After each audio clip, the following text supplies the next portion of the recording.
Gather round, we got no gods to please. Saturday night, no sermons, just ease. Discussions flow like midnight breeze. No prophets here, just minds to tease. We talk big bangs and evolution. Question faith with our solution. Stars align in our confusion. Breaking free from old illusion. Join the fun, no need for trust. Dust to dust, we're stardust. No heaven high or hell to fear. Saturday night, we hold it dear.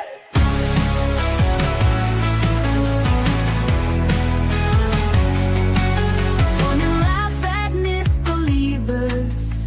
Here we're all truth seekers. Open hearts and swift deceivers. Make your stand, no hidden levers. Raise your glass to reason's thrill. No ancient text, it's our own will. Debate till dawn, feel golden chill. Saturday night, we've got the skill. Echoes of a godless choir. Light the world, we spark the fire. Free thought mindset to inspire. No holy walls to take us higher.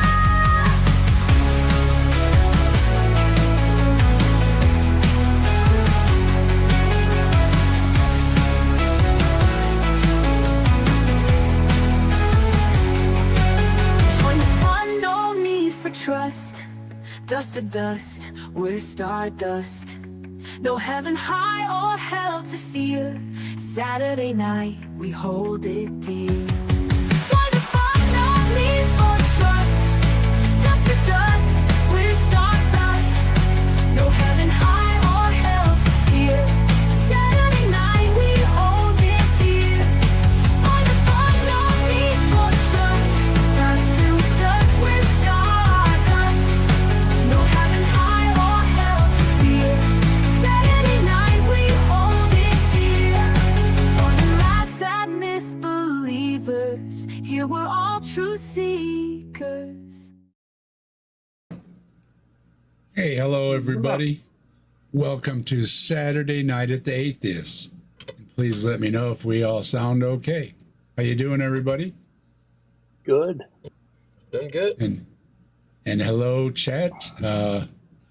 Robin's asking how many heathens we got. We've got 4 heathens here. We have heard from Simos. I don't know if Simos is going to be joining us, but we will see. Simos is back home from the hospital, though. So either way, it's a good day. I had a good day of chemo yesterday. I feel good today. Mike is having a little problem, but it's not bad. So we're going to take it as it's a good day for everybody. So I hope everybody out there in the panel is having a good day as well. Even if it's just a minor issue, could be a lot worse. And we're all vertical, so it's a good day, right? Yeah, and what the hell? What is wrong with Simos laying around in the hospital? Well, Yeah, there are creationists out there that are wrong every day, and Simos is laying around in the hospital. So that's what you do. If you need a vacation but don't really want to pay for a room, just go to a British hospital. It's free. I was going to say, yeah, he's sucking that shit for free too, isn't he? Okay. I get a big fat bill in the mail. I'm sure Simos don't have one like I got. Oh, Actually, yeah. it hasn't been Bill bad. in the For mail all for the I've rest been of your through, life. for all I've been through, though, I've only gotten one really bad bill from the hospital, and I'm keeping them on payments just in case.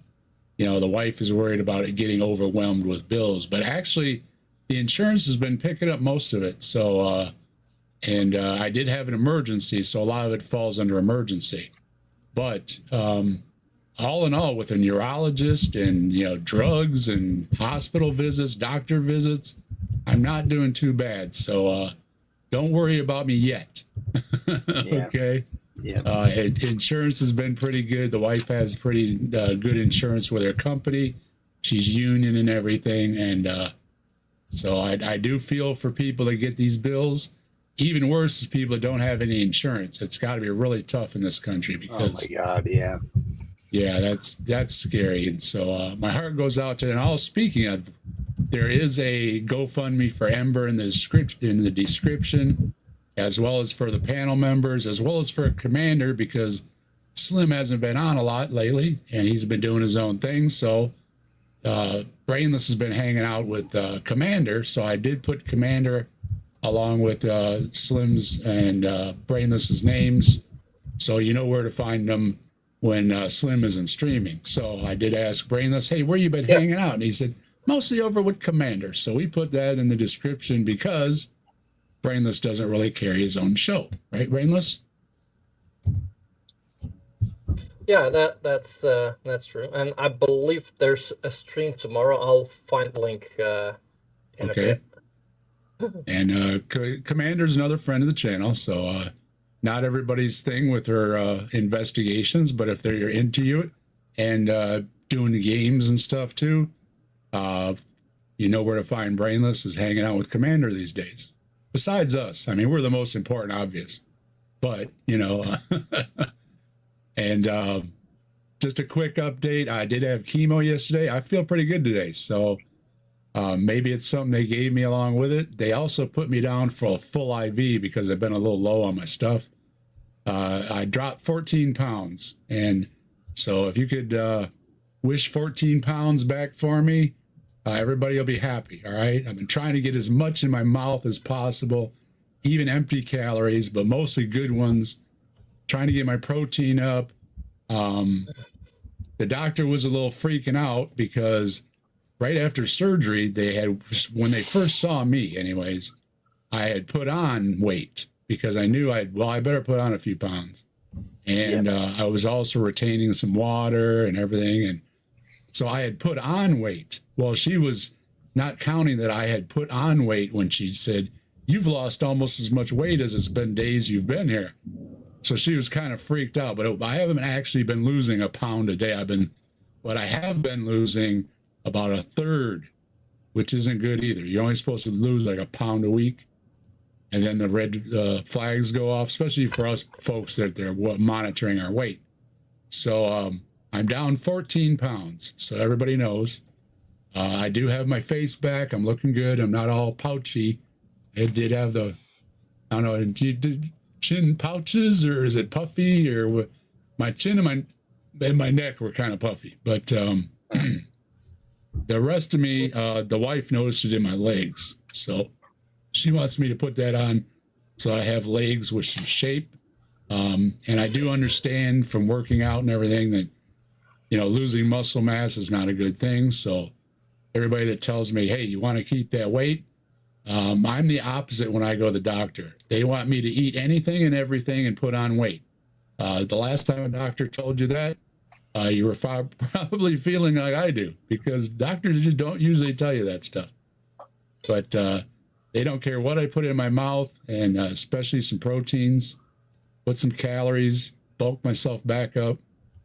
And it also helps with the treatments and everything else, which went well. He even put me down for a full IV because I told them, well, they're complaining my numbers are down a little bit. So he's got me down for, all I have to do is ask and they will give me a full IV along with my other stuff. I even got a time stamp for it. And I don't know if that's what's making a difference, but I do feel pretty good from my treatment. So I would recommend, from my experience, not a medical experience, from my experience, is ask for the IV fluids, because it seems to help it go through you better. And boy, did it go through me. So, you know, might want to look into that, okay? And especially if you haven't been eating and drinking much, can't hurt to get an IV, all right? I don't think that the IVs have done anybody in that was being cared for that knew what they were doing, right? So, and as far as I did hear from Simos, he is back home. Home is always the best medicine. I know I felt so much better just to take a shower and to climb into my bed than any medicine could make you feel. So all our best to Simos if he doesn't stop by, if he tunes in. We love you, Simos. We miss your input, and we hope you're back with us soon. And I do have an hour on Christmas Eve with Purple coming up. So if you want to hear my mouth for an hour on Christmas Eve, I'm on at dinner time, 5 to 6, 7 to 8 Central. Do check that out. And as well as Purple has 48 hours worth of streams for Christmas for people that are not only Christmas Eve and Christmas Day, but are on the other time zones, like the weird ones Mike lives in, and Simos and everybody else. So you can that catch does her. include a Deep State Annex stream from the commander. Oh yes, So. 48 hours worth she will be on. So if you are up day or night, if you are home alone day or night, Well, not pop on the necessarily show. her being on, but No, she's going around Hopping from channel to channel, from all different channels. That's right. and she So will pop into most of the streams usually. She owns the dominant hours, which it's her stream, and then she gives out all the other ones. She had Thursday at 5 open still. Most of them are taken care of, so don't worry about her. She had to even squeeze me, and of course, I told her a couple of weeks ago, give me a little time because I'm not sure how I'm feeling. Right? Well, I figure I've been doing okay, and I can do an hour without a problem. Excuse me. So I told her put me down for an hour. But we just hang out. We hang out with people that don't have people to hang out with on the holidays. We have people that are in between meeting people for the holidays, whatever the situation. And if you're just, home alone or you out of country or something, you just want to hang out with us in the community, and those that aren't in the community, everybody's welcome. All faiths are welcome. It's just Christmas and we're just hanging out together. Some people show videos. Some just have a little talk. I always have videos ready, and I don't think I've ever seen any of them. We just said hi and hello and happy holidays to everybody, and time is gone before you know it, and then we pass it on. So yeah, you'll see a lot of the YouTubers. It'll go from one to the next to the next. I'm not sure who comes after me, but I'll find out. And we just either send people over to the next one, or if you don't have that many subscribers, you can just name them or send them over to wherever I think Purple's schedule will be on Discord or something. You can always just click over on Purple. Let's see, on Discord, it's Purple Rhymes with Orange on Discord. And last year, that's where she had the schedule. So you'll probably find it over there. And you'll know who's on previous and prior and at any time between those 48 hours. So yeah, check that out. And even if you have a busy Christmas, somebody else might not have family this year, whatever it may be. Well, wish them well too. So everybody has a good 48 hours when everybody else is talking good things about their 48 hours. We like to include everybody. And I think it's a great idea that Purple does this every year. And it's not easy putting anything together. So way to go, Purple, for putting it together all these years. Yeah.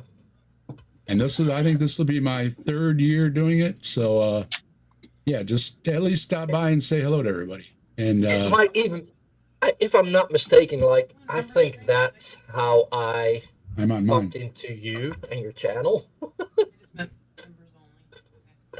I'm one of so the our other featured members, no. Our featured video, Dave. My stream isn't marked members or anything, is it? Mrs. Desk said she was having trouble finding it. So no, I got an open. Everybody.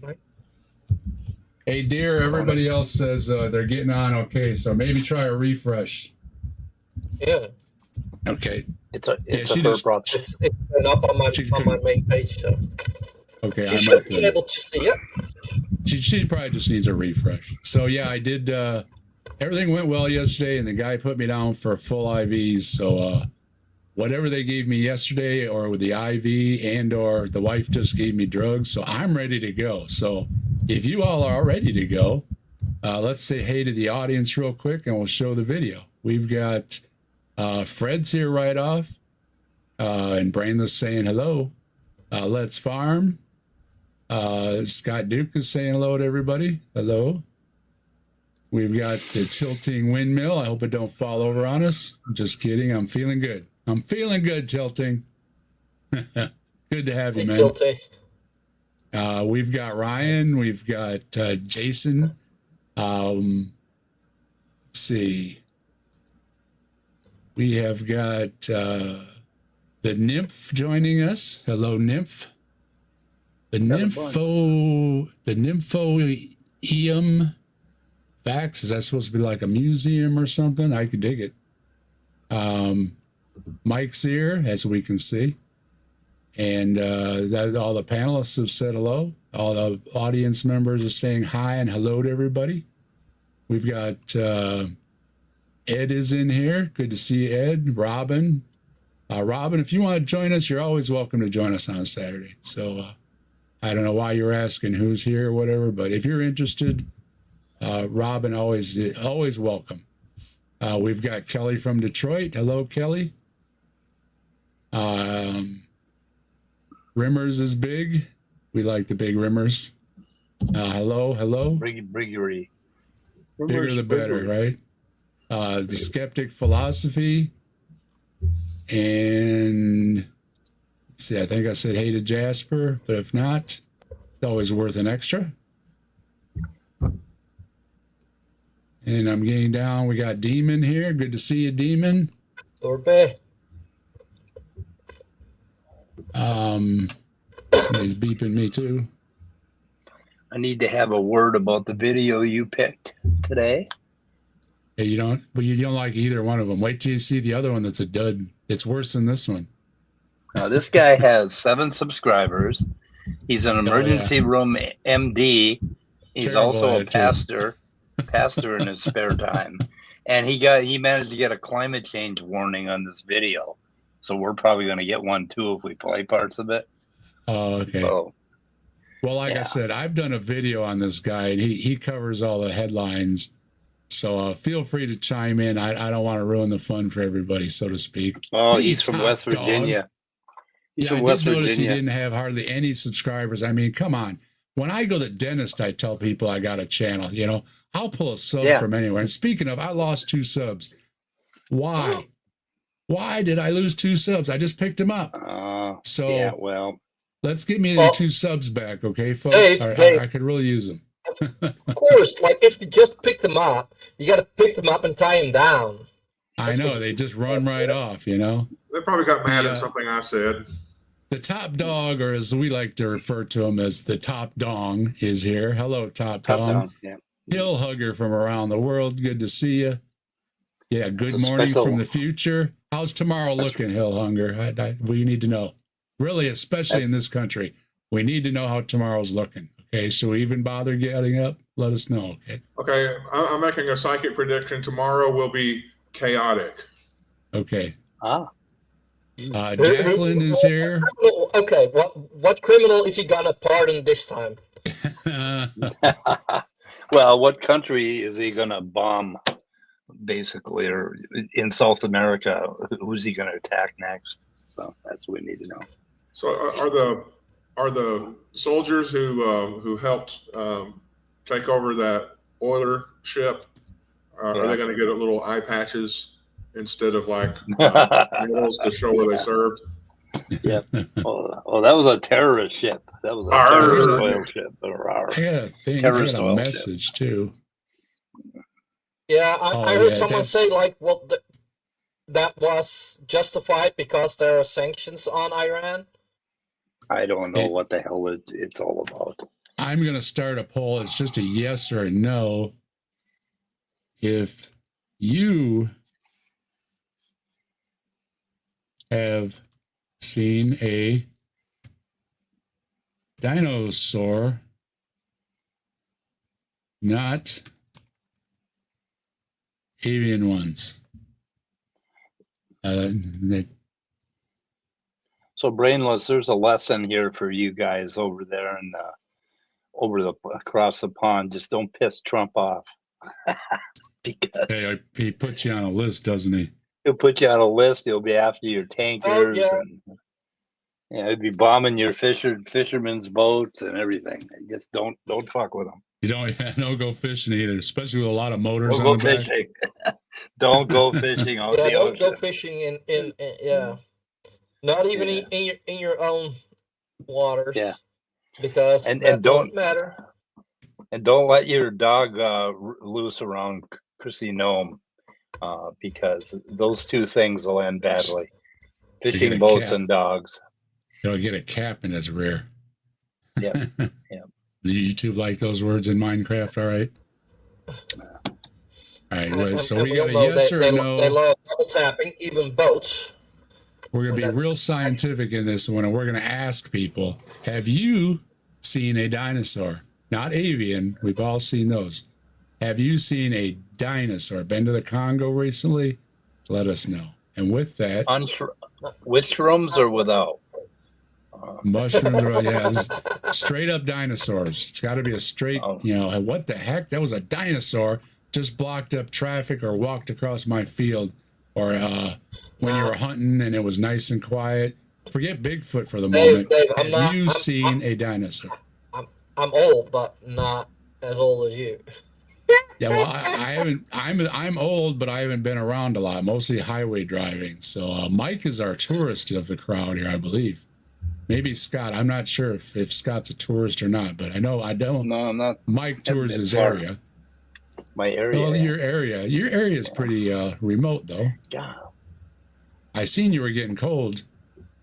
Yeah, we're getting really cold. It's been like 8 below this morning.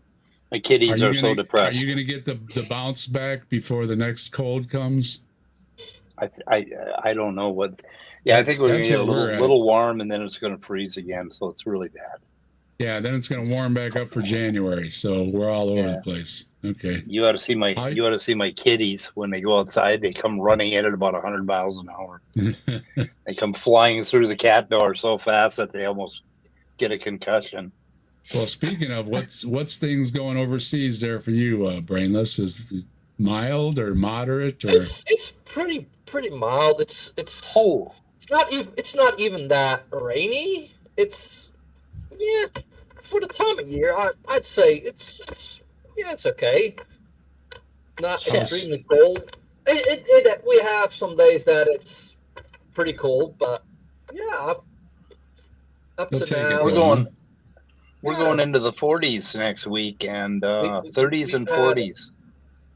See, you're doing what we are, up and down, and we're on that wave, too. We've had a few nights below 0 and a few days, but... Any snow? Nothing too crazy. No snow or hail? But you mean Brainless, below 0 centigrade? That's bullshit. Below 0. I said below freezing, didn't I?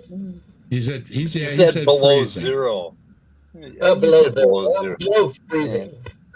We know we have to speak for the rest of the world when we start throwing around our goofy temperatures. Most of the days it's I believe it's been above 50. Yeah. Freedom units. We were 8 below Fahrenheit, not centigrade. So a little colder. I think that's about 40 below centigrade. I have no idea what the conversion is. I wish to hell we'd stuck with the metric system. Jesus Christ. Because it's just so much trouble. We had to be arrogant, you know what I mean? We just wanted to bother the rest of the world and say, no, we're better than you. We have Fahrenheit, you know? Yeah. What, everybody else isn't going to use it? Well, we'll use it. We'll show you. Our populace was too dumb to do the work to convert. That's why it went off, because nobody wanted to do the work. It takes a few months to get used to a new system, you know. Okay, so that's minus 13. And it's also do you realize your country is fucking huge? I know. Yeah. Like if you would like change your speeds to kilometers, go calculate how many signs would you have to change. Oh yeah. Oh, and wait. How many cars over there have their speed indicators show I've kilometers? heard stories. Like the new ones, they're easy to fix, the digital ones. Yeah. But the older ones, no. People look at price per liter, and they just have a early Christmas when Americans go up to Canada and they say, you know what the price of gas is here? It's like, yeah, I know what a price per liter is. Oh, but for that brief amount of time, yes, they were very happy. And stop the stupidity. See, I took that pill how long ago, folks? Beginning of the show, already got hiccups. Stop the stupidity. is gifting captive desk memberships. So we're going to start off with a bang here. Stop the Stupidity. Let me get caught up here. Okay, here we go. Stop the Stupidity goes out to Top Dong. Top Dog gets his membership. Skeletora, Chixie Mary, Jacqueline. There you go, Jacqueline. Hit the chat with the emojis. I know you're out there. Let's Farm, Autistic Septuagenarian, Commander. Hey, elbows up, Commander. Hope you stop by. Don't drop any of that coal down here, though. Pixie Storms. Why don't we say Commander? And Vesta also got the memberships from Stop the Stupidity. And Stop the Stupidity, we're gonna play you the new one, because we got a new song, and I'm trying to. That's gonna be another poll if you like the old song, the new song, or if I should keep mixing them up, because I kind of like mixing them up. Bigfoot stomps. Yeah. Bigfoot stomps. Through the dark, through the swamps, he says you rock, he says you roll. Bigfoot stomps on your soul. Bigfoot stomps on your soul.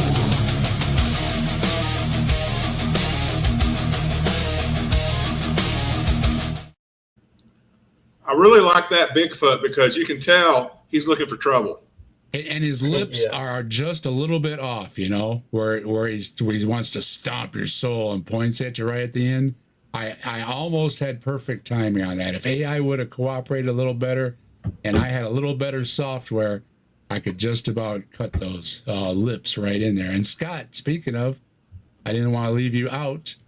How is your weather doing for this year? Is it mild in Texas? It's mild. Like in the mornings, we've been having, upper 30s up to the mid 40s. In the evenings, mid to upper 60s.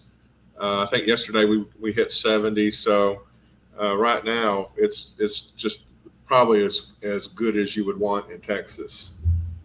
Good. Hey, Occult, how you doing? I couldn't hear you on your audio last night, but I was watching your guy with the video. He seemed pretty out there. But I did let you know I couldn't hear your audio. Hey, I got a quick question for Mike.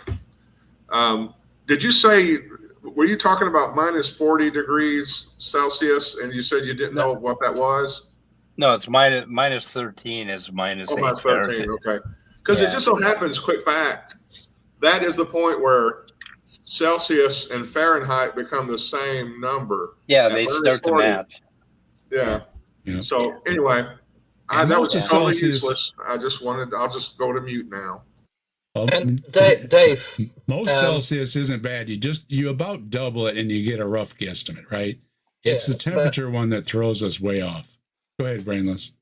Yeah, it's Canadian Olliman, not Commander. Oh, Canadian Olliman. Okay. I'm mixing up the commanders from earlier. My fault. Okay, the Olliman from Canada. Gotcha. And hello, Randy, over on Mike's channel. Thanks for stopping by. Oh. Stop the Stupidity. Yes, you are awesome. Thank you for supporting the channel as much as you do. Mighty Filbert is here. He's another great friend of the channel. Has a great you got a wrench? Yeah, you got anything coming up afterwards, Mighty Filbert? Make sure you post it. Jacqueline's got the dog man up. All right. Let's see. It's 28 Celsius in Perth, Washington, Australia. And slowly warming up. Well, if you're Washington, Australia, if you've got our version of Washington, then you're floating around, because my buddy up in the Northwest there that I don't always see eye to eye with on everything, but we still manage to be adults. It is possible. He had pictures of everybody in the inner tube, including Sasquatch with a beer. So all hail Bigfoot. I loved his meme. Everybody in Washington's floating around in a tube with a beer. So here we go. Stop the Stupidities at -2, but it feels like -20.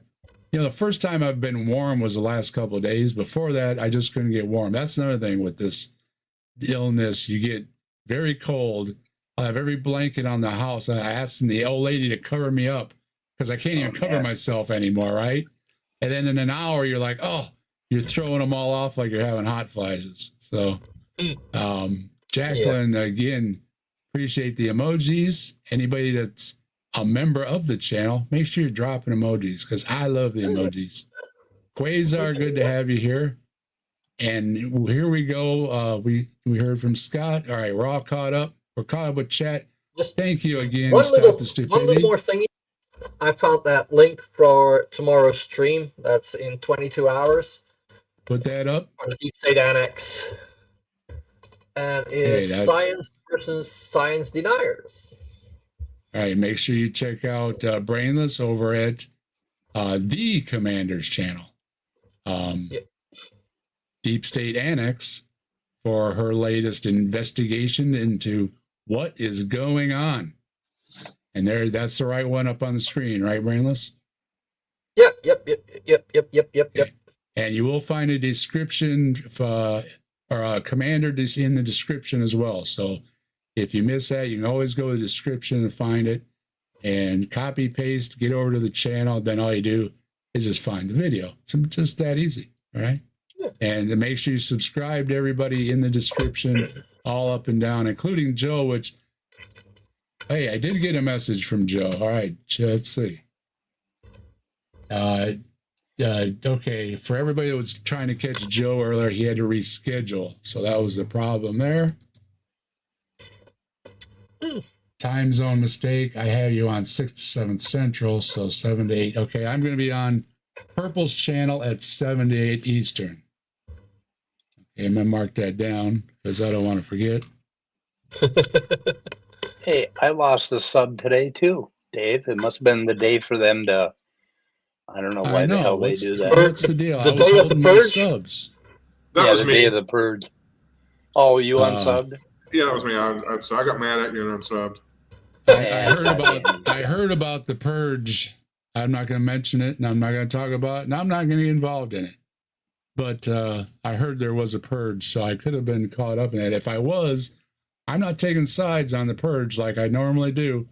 People can do and say what they want on the YouTube, and we, a lot of us live and die by a couple of subs one way or another. We pay attention, so if we said something that offended you, please get a hold of us. We'd like to get things straightened out. Here at the captive desk, just about everybody is welcome.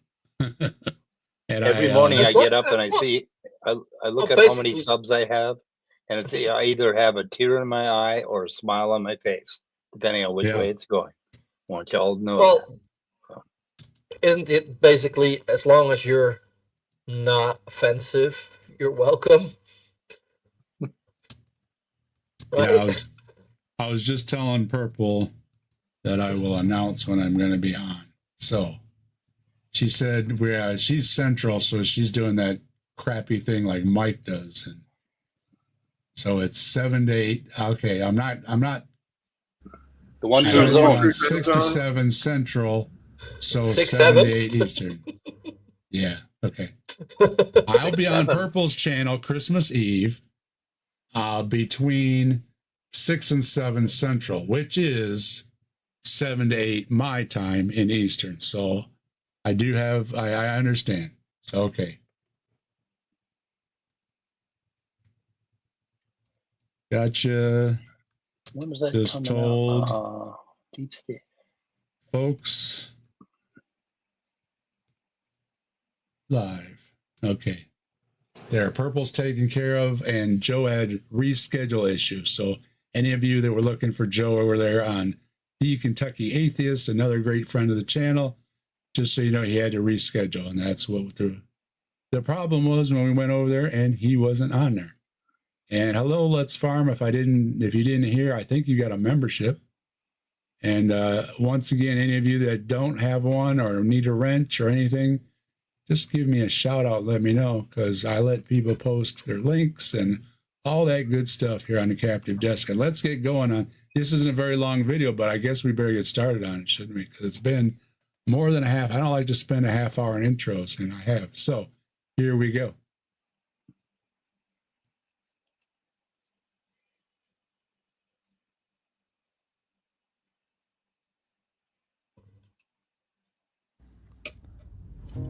Welcome to Apologetics and the Gospel. My name is Pastor Jonathon White, and I am the lead pastor at Crosspoint Family Church in Hurricane, West Virginia, as well as a practicing emergency medicine physician.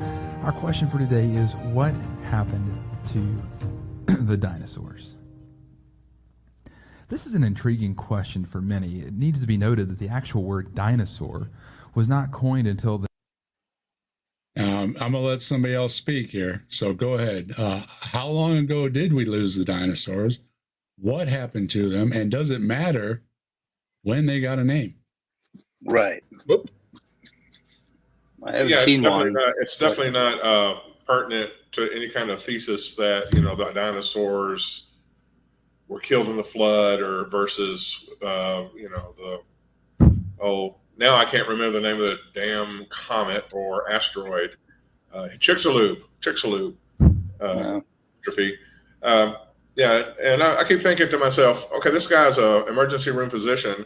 Where does he have the time to become at all knowledgeable of dinosaurs? And he's a pastor, part-time pastor. Yeah. So. And part-time pastors always gives me a cringe too. It's like, oh, but we joke a lot about pastors not studying the Bible. How much does a part-time pastor study the Bible? Yeah. So he's starting off with the premise right away that is all bad, of that the dinosaur. We pretty much know what happened to them. I mean, there's none above that layer, and if they are on their way out before the rock or not, the rock finished them off because they're just not above the rock line. What is it they're called now, Mike? The KT. It used to be the KT. Now it's the KTC or something. KPG, I think. Really? Okay. What? I wasn't aware of the update. They changed it around. I mean, I don't care that it's AD and the Christians want to call it after death. Fine. It does. It's just a line. It's a line on a map. I don't care what they call it. Now it's ACE and BCE, and if you don't do the right one, people look at you like you don't know what you're talking about. It's like, oh, come on. The last year, that wasn't what they hadn't even made that up yet. So we're all in agreement then when they named it a dinosaur, it doesn't matter. They could have found old bones thousands of years ago, right, Mike? There could have been an outcropping somewhere, right? Yep. They just had no idea. Here's the reason they changed the name of it. Okay. Hold on, my browser just minimized for some reason. It's now called the Cretaceous Paleogene, or KPG boundary, instead of the older Cretaceous Tertiary boundary. Okay. KT. Okay. And we've got Yabba Dabba Doo in the chat there. I always appreciate the Yabba Dabba Doos. ACE is after the Common Era. That's what they're calling it now. And Ed, who is a former pastor, said part-time pastors are usually winging it as a pastor. That's good to know. And there are other jobs. Yeah. As an MD, I doubt he uses creation science to help us. See, that's what's worrisome. I mean, I can understand you really being a believer and devout, and I used to look up to the men of the cloth and everything. You got the white collar on or something, and hey, this person is really, they got it figured out, trying to help other people, and it's hard to knock that, But when they're only doing it part time, I mean, should you be doing it at all, right? A church is going to normally have a part-time pastor if their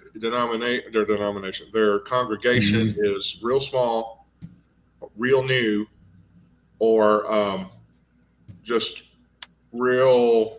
What's the word when you penny pincher? When they don't want to pay full-time salary for a pastor. Cheap. I usually do the baby birds with cheap. That's Ken Ham.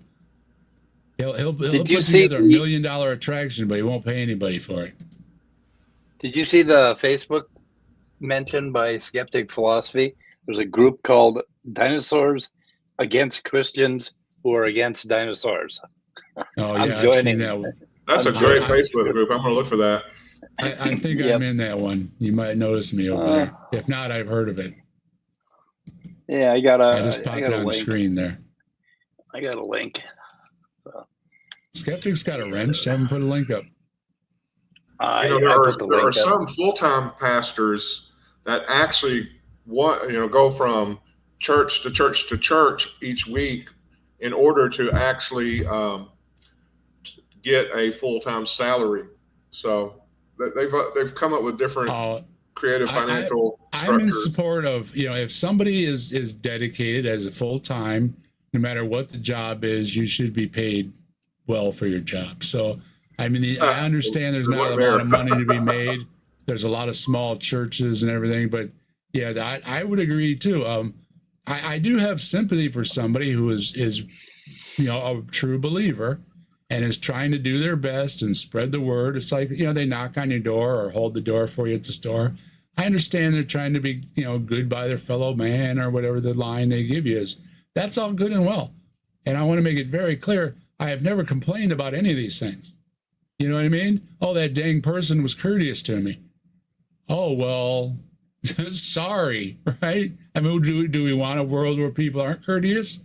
Now, you should, along with that, I understand if you're throwing in a prayer, oh, happy holidays, would you like to give $1 to the church or whatever the thing is, and, kind of put it into one sentence, hey, have a good holiday, and if you don't, that's fine too. You don't have to give me $1. I love you anyways. And beyond, no sour, nothing worse than when somebody asks for charity and you don't have any change and they give you the face. And it's like, look, I've been giving out change all day, lady, right? And you're going to give me an attitude at the counter? Come on, right? So, and I don't mean lady in a gender-specific role either. It just seems to work out that way. But the worst thing you can do is give somebody a sour face, just like you can on Facebook. We can't give everybody money. All right. Hello, I wish Rainbow. I could. Yeah, and we're often just as bummed because it's like, I'd rather be able to reach in my pocket and just give everybody money, but it just doesn't work out that way. N.A., how you doing?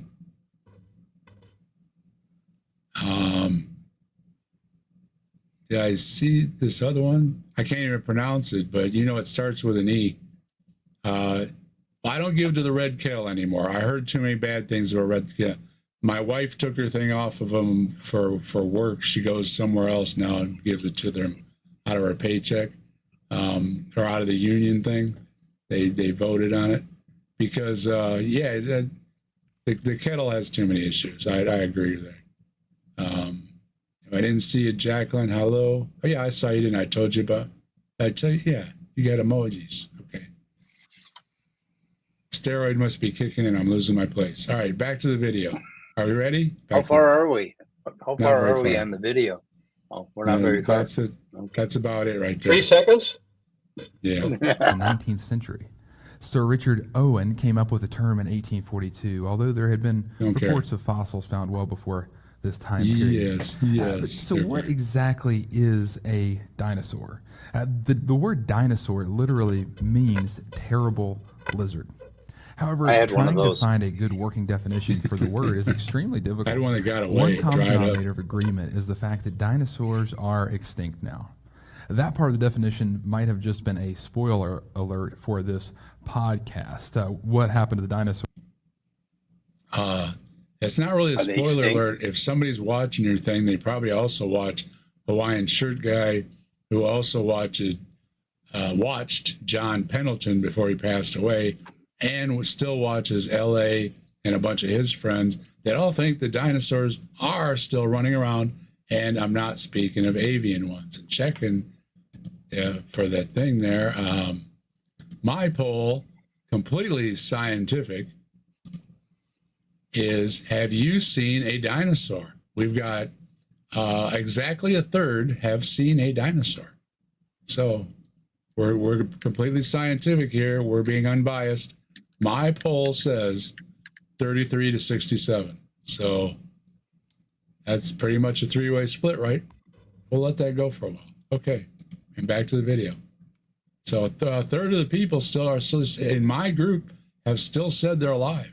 So, and that's anonymous. So they don't have to hold you to it or anything. You can just, I'm not going to give your name or anything. I hope that this guy is about to talk about the things that paleontologists use as kind of bullet points to distinguish dinosaurs over and against their contemporary life forms. I said non-avians. So if anybody knows what that means, they understood the question. That's why I had to answer no. But there are things like posture, lifestyle, hip structure, and things like that they use to measure and compare that make them dinosaurs. Right. Over and against Suchosaurus, is that what it's called, or Dinosuchus? There are some other huge-looking, almost dinosaur-looking creatures, just to the naked eye, that aren't dinosaurs, but that were either basal, kind of around at the time of the first dinosaurs, or kind of went off in a different direction, but were contemporary, but weren't really dinosaurs.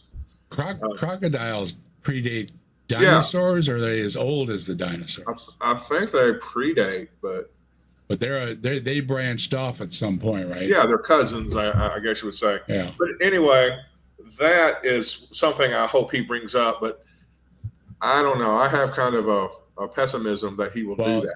Look at the screen and the two words, "they died." I made a video on the person who's famous for saying that, and you know who it is? Ken Ham?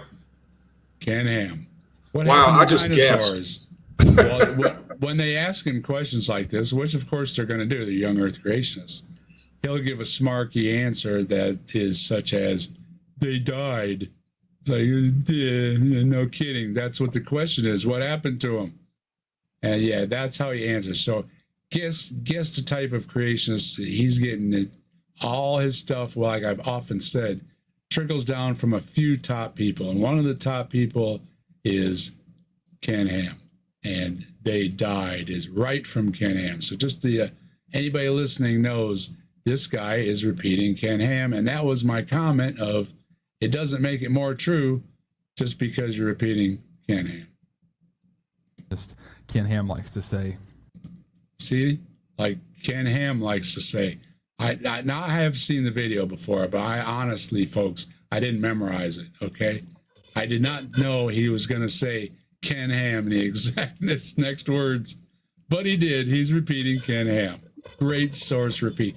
Ken Ham does not have a science nor a theology degree. He has a wannabe Sunday school half a step, or what do they call it?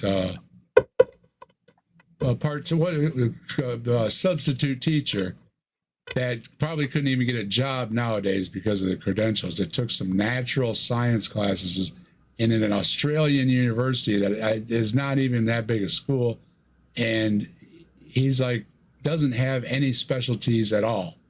I think that federal prison. I think that federal prison stint would probably disqualify him from any decent school system. And the main thing is he does not have any degree, or especially in theology, or know any of the languages or any of the religious stuff that he speaks of. And that is one of the biggest concerns, is that these people, we often make jokes about, this person doesn't even have a degree. It's like, of course not. They're not talking about anything they know about. Why is that? Because they often accept what they know about if they aren't just flat out mics and sellouts. And what's your price, Mike? 188? What? Didn't you say you would work for ICR for 188 grand or something? Yeah, 188,000 a year. Yeah. Yeah, that's your price. Okay. That's my price. ICR? I will convert. I will see Jesus and everything. In toast. I'll do the whole. Yep. Toast or not? It's got to be in toast, because around here. Got to be in toast? Okay. We love toast. We love toast. We love toast. We love toast. We love toast. And Skeptic Philosophy wants to know, who is closer, a chicken? Or I don't know what that other thing is. Is that a plant? What is the other thing? Is that a banana? Looks like a gecko or a lizard or something. Gecko, yeah. A little. Well, I know I'm guessing- Tyrannosaurus is a I don't far know. leap from. I But gotta they go would look at probably my taste tree. the same. Yeah, we do love I gotta- toes. Well, It's a I don't lizard. think Okay. I don't think that the chicken is closer to a dinosaur. I think a chicken is a dinosaur because Is it a qualifies by those different, The legs look the same, right?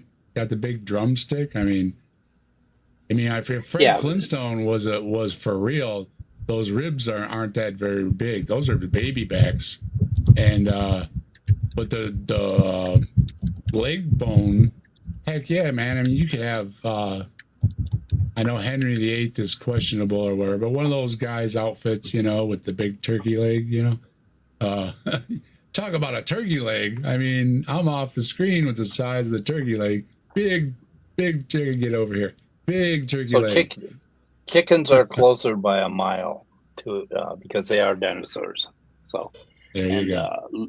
Lizards a bit different. So anyway, Here we go. So this guy is repeating Ken Ham. So we're going to get a Ken Ham lesson, folks. Get ready. They died. But the crux of our question Yeah. today is going to focus on how they died and when they died. This Really? is the debated part No, of you're not. the definition. debated. The first part of They're this gonna question to address question when they died. Yeah. When they died, yeah. There's an I don't open think there's debate, much of a Scott. debate. They have no idea what happened to the dinosaurs. Man, There's no idea. they were there, and then boom, they were gone. Those little slippery. Well, they were suckers. declining. There's evidence they were declining in species. Maybe for food, maybe just, balancing it out in nature, whatever they were doing. There was disease, something. And then, no matter what, you don't find them after that certain line. So you can debate up until that rock hit us, okay? It's before that, did they have disease? And like Matt Powell, where he gets all his goofy stories, is they're guessing what was causing their declines. But there's no debate of after the rock hit us, though. And that's where they're getting their gray area from. And also, there may have been a decline, but who says that Right. if that rock would not have hit, that they would not have come back? Like if it was a disease, Yeah. and that disease killed off like a ton of the animals, and then that disease mutated and wasn't deadly anymore, like we have seen in the past, and Sure. basically present. Yeah, Like, it doesn't matter then- the then- amount, then- it then would the have took them animals out. then the animals could have come back. Sure. Yeah, it doesn't matter what amount it took out. The matter was that it took out that's hard to say together. N amount. Whether it's X, Y, or Z, then when that big rock hit. So it doesn't matter how many dinosaurs it hit. They were big enough and they were dominant enough. And it seems they were already having a problem with the environment somehow. And that's why they were on decline. So if they were on their way up, though, there might have been some more survivors. Absolutely. But what we do know is they were very specific. And they were so specific, and that's what caused their demise. Whereas the little scavengers were like, I'll eat it. And they survived. And they had also smaller amounts, which is why another reason the size went down. Is there anything to the Hawaiian shirt guy's tale of dinosaurs couldn't eat or breathe because of the size of their heads, Mike? If they were I alive wasn't paying today. attention. Well, if our atmosphere was that much different than it is today, would a dinosaur be able to breathe? I think so. I don't remember Would it be hearing able to get anything enough that- calories? I don't know for sure, but no, I don't think that's a problem, Dave. I think they'd be fine today. They'd be So around. when they spout that's just made up numbers. It's I think so. I've like never the heard that probabilities before. thing. I mean, it's true Yeah, of the insects. That's true of giant insects, but dinosaurs have a Right. way different system. They're Okay, more like here's what birds. Copilot on its little quick response setting says. Yes, dinosaurs could breathe in our current atmosphere. Their respiratory systems were highly efficient, and oxygen levels today fall within the range they experienced in the Mesozoic. Large species might find slightly lower oxygen, like Triassic levels, challenging, but today's 21% is adequate. The bigger challenge wouldn't be breathing, it would be climate, food, availability, and ecological competition. Of course, I don't know, there's a lot of humans out there that are just the perfect snack size to a T-Rex. Yeah. That's what Eleiah. Man, you got a tough one. Really. It's I. Are we speaking in tongues this evening? Well, absolutely. One of the theories is like with the dwindling of the dinosaurs was they ate what they liked, you know, and that affects your environment. And if you aren't quick enough to start eating something else, or if your environment just isn't to temperature, any of those things could be for dinos. I mean, you just don't know. And if it would got cooler or warmer and we still had dinos around, would they be like giant chickens? Somebody else was asking about giant chickens. Tulsi Windmill. Yeah. And Scott Duke's ads got about Dr. Joel premiered a video today. Go check that out. That's Dinosaur Track Analysis. Yeah, he analyzed a recommends that. paper by a Seventh-day Adventist Science Institute that for some reason used all totally, accepted scientific standards in order to analyze the field. It was a huge track set of dinosaur footprints, and they didn't miss a hitch when it in the scientific analysis. And we were wondering why they would do it that way if they were in fact young Earth creationist type Seventh-day Adventist people. So, but it was a very interesting paper in and of itself, and it'd be a great thing to check out. Good deal. And yeah, well, EIEIO is definitely a lot easier, and I've known that one since I was a kid. So, No, you didn't know that. You just learned EIEIO just now. trying to read some of the screen names, you do your brain does the pareidolia on you. Different people will see things in the names. A lot of groups call me Captain Desk. I mean, and because when you look at it quick, it's more people say captain than captive, I guess. So I think of you more as Gunnery Sergeant Desk for some reason. I don't know. And like some people call Canadian Ollyman Commander Ollyman. Commander Ollyman. Yeah, well, see, he's got, it's the same letters, isn't it? CDN. What's a commander? Isn't that a CDN? Who's in the military? Standing military. CDN. Anybody in the chat? The abbreviation for commander is CMD. CMDR is Commodore, I think. Okay. So, all right. Well, then they're off the hook. Then they're good to go. No problems. All right. Let's see if we get past Ken Ham. We aren't going to get past Ken. How they died. So, how did dinosaurs become extinct? This is debatable among scientists today. Many scientists tend to believe in an asteroid impact as the main culprit. They consider volcanic eruptions causing climate change, which might have been involved as well. As cold-blooded creatures, they certainly would have been sensitive to large shifts in climate. Creation scientists agree climate changes likely caused the death of dinosaurs.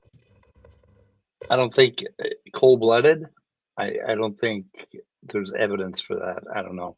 At some point, I think warm-blooded goes along with their definition, doesn't it? When the lizards became branched off and became yeah. I don't know what the hell he's talking. Yeah, when I was growing up, they were considered cold-blooded, but then they quit. Like a lizard. Saying they were cold-blooded after a while. Now, is an amphibian a true cold-blooded as well? Because I think so, isn't it? I'm not sure. So this guy has a minor in biology, or a Bachelor of Science in Biology. He helps people. He helps people in emergencies.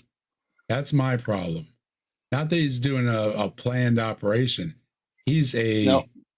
he's like an ambulance guy, right? He sounds, EMT or helicopter or whatever it he is. sounds like the kind of guy that would be like, "Oh, you're coming. Oh, you don't have a cross around your neck. Yeah, I'm not treating you." Yeah, for the amount they charged me, and I had to go to surgery to get it. You're darn sure I'm wearing a bracelet that says, "I got a port. You do it. I got a port. You don't have to stick me a million times." And speaking of, I might as well show it off while I got my thing up here. I got my bracelet. I said, "Yeah, put that bracelet on me." Save from jabbing me all over if they'd already know I got a jab spot on my chest. And on my new hand, there's our Christmas present for each other. She's got a matching one that's smaller. Ooh. And Nice. it's got an engraving on the inside. It's this one says Dave and Renee. I don't know if you can see it. It says Dave and Renee with hearts in between. I'll catch it up. But this one says Dave and Renee, and hers says Renee and Dave, and it's got hearts. So that's our Christmas gift to each other this year. And it kind of matches my silver one. So we wanted a matching set. Nice. So this almost matches this. And then we've got our set from 25 years that was silver that replaces the old gold ones that you youngins will learn someday. Your wedding rings just don't fit no more.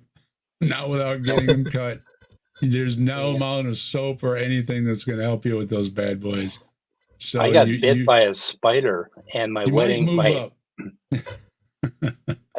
got bit by a spider, and they had to cut my wedding ring off because I swelled up. I had hives for like 3 days. It was really anyway. Skeptic philosophy has dinosaurs were likely mesothermic, so cold-blooded and warm-blooded are bad categories. They were switching over. Okay. They were said that they're more like birds, so the metabolism more like birds. So saying they were cold-blooded is bullshit, and this guy is full of shit right from the start here. So I thought that was one of the things is that it helps distinguish is when the lizards were becoming the word is becoming mesothermic. Yeah, they were switching over, so then they became their own branch as part of it. And it's also in how they walk or something, whether they walk with their legs out or their legs underneath them. I say I'm no expert, but I've got it there. You got a ring tattoo? Hey, that's pretty cool, but I don't really know if I want to. Maybe I don't know. If I beat this thing, maybe I'll celebrate. I've got one on my shoulder I don't want to pass away with, so I'm hoping to get this changed because it's rather religious, and it's always bothered me that I took a pin and put that little thing on my shoulder. Go ahead, Mike. So can I can answer this question. How did dinosaurs become extinct? Go ahead. So when the boat landed and Noah and his kids got off, they didn't have anything to eat, and there were these kind of big fat dinosaurs. There were only about 20 or 30 of them on the boat, and they ate them. That was the first thing they ate. Like that was it. That's why they went extinct. Oh yeah, of course. You start with the biggest thing because, then you have to just kill one thing, and you got a lot of right. Yeah, that's hey, yep. E-I-E-I-O. I will admit, and even blood draws, not everybody will do a port. But if it'll save me one poke, and when you're at the point that some of us are, and you've had so many pokes, if it saves you one poke, it's worth it. Yeah. if I get a port, I'm going to pour powdered mushrooms into it. I know it. I know I'm going to do that. Yeah, to know everybody that doesn't know what a port is, they put a port in me, which is it's got a rubber head on it that can take 5 years or 5.5 years worth of injections or something, and they can just pop a thing right onto it. And then when they're doing your IVs or if they're doing drugs, if they're doing blood draws, whatever they're doing, they can all do it through this one thing. So you don't have to have 10 different needles, right? You just have one needle. And the secret to also for some people, I haven't tried out. I'm going to try out the difference of going it just blank and putting in the pre-numb stuff on there, okay? And then, but anyway, the idea is to save you shots. So, but the EI is right. Not everybody will do stuff through a port. Make sure if you have a port that you would ask before you go and find somebody that will do a port for most things, because it will save you injections. That's what it is. Yeah, I'm not getting a removal. I'm just getting a cover up. If I just get a little cover up on this one on my arm, I think I'll be good to go, because what the doc found out says on my butt, very few people know about. And I didn't even think about it when I rolled over, right? And I said, oh yeah, that's from the old days when I was marked. But anyway, on to other subjects. Dinosaurs as well. However, the timing of these climate changes and the causes of these climate changes are debated between the two science groups. No. Secular scientists believe in many ice ages, while creation scientists believe Nothing there to do was with only it. one. Okay, who wants to take ice ages? What do ice ages have to do with the dinosaurs? Not that much, I No believe. idea. Well, I really don't know about ice ages during the time of the dinosaurs. I don't think there were any. I mean, there were times where it was colder up north, and you had some dinosaur species adapted to snowy and cold and freezing kind of weather. Enter something like feathers. Yeah. Help keep things warm. And there was an advantage to hunting in a colder area, where something would think it could get away, like a small mammal, wouldn't be able to get away from a dinosaur or other feathered dinosaurs, because they were adapting to a climate. So yeah, there is evidence for them evolving, believe in the evolution, and even in dinosaurs in colder weather. So yeah, that really wouldn't have stopped them. It's just food sources is your main thing. Yeah, during the time of dinosaurs, I don't think there were ice ages. But there During were that ice time, ages. See? no, there was polar ice caps and things like that, Mike and gets a variations gold in star. temperature. But Mike gets a gold star up on the board. So it's It more wasn't an bullshit. ice age to deal with. The dinosaurs were just fine, idiot. These are things you can look up very quick and easy. And this is when I get angry, is that they're not just repeating Ken Ham, which I understand. You're, again, giving you the benefit of the doubt that you think you are doing God's work. It means you're an eternal soul. You're trying to do things right by the Bible, and this person says they've got it figured out. That's why there's been so many cult leaders and all these things. I do understand this, but you've got to also understand the ridiculousness of it too. So you have to see it from both sides, right? And I'm only seeing the ridiculous sides when they're talking about these dinosaurs running around, okay? So this is the point. This guy needs to shut the fuck up. He's got the cold-blooded thing wrong and the ice age thing wrong. Yeah. He's not even good on repeating Ken Ham, so. Yeah, let's see what he That was has. flawed around 4,400 years ago. However, the answer to this part of the question is extremely difficult to answer with any certainty. No, it's not. As I mentioned in the Very sixth certain. session, when we covered Again, when you see that line in the rock layers, that you're very certain you're not going to find any dinosaur bones after that. You know why? Because they haven't found any dinosaur bones in any line or any layer past that line, okay? About 45 million years, 46, whatever the year was, years ago. That's it. No line above, or 65. No, the last ones were 65. Anyway, we're right around there. Once you go above that line of that rock from that meteor disturbance and the layer it lives all around the world, there is no dinosaur bones. So if you want to shut everybody up, just find a dinosaur bone above that line. Or the opposite direction, find a tooth below the Cambrian. Either one would destroy the entire thing that Hawaiian shirt guy says doesn't exist, and that's the geologic column. If you could find a tooth way down here or a dinosaur way up here, you would totally just disrupt everything. Everybody would have to go, huh? Right? Guess what? They've never found that. And that's the reason they can put those lines very definite in the ground, because they haven't been challenged. except by people saying, well, I could go digging in my backyard. Well, go dig in your backyard. And when you find that tooth or that dinosaur bone, let all the experts know. But they're never able. They sit in their cubicle and say, oh, I don't know. But yeah, they know. 66 million girls. Okay, it used to be 65. Thank you, Top Dog. So I did a little fact checking here.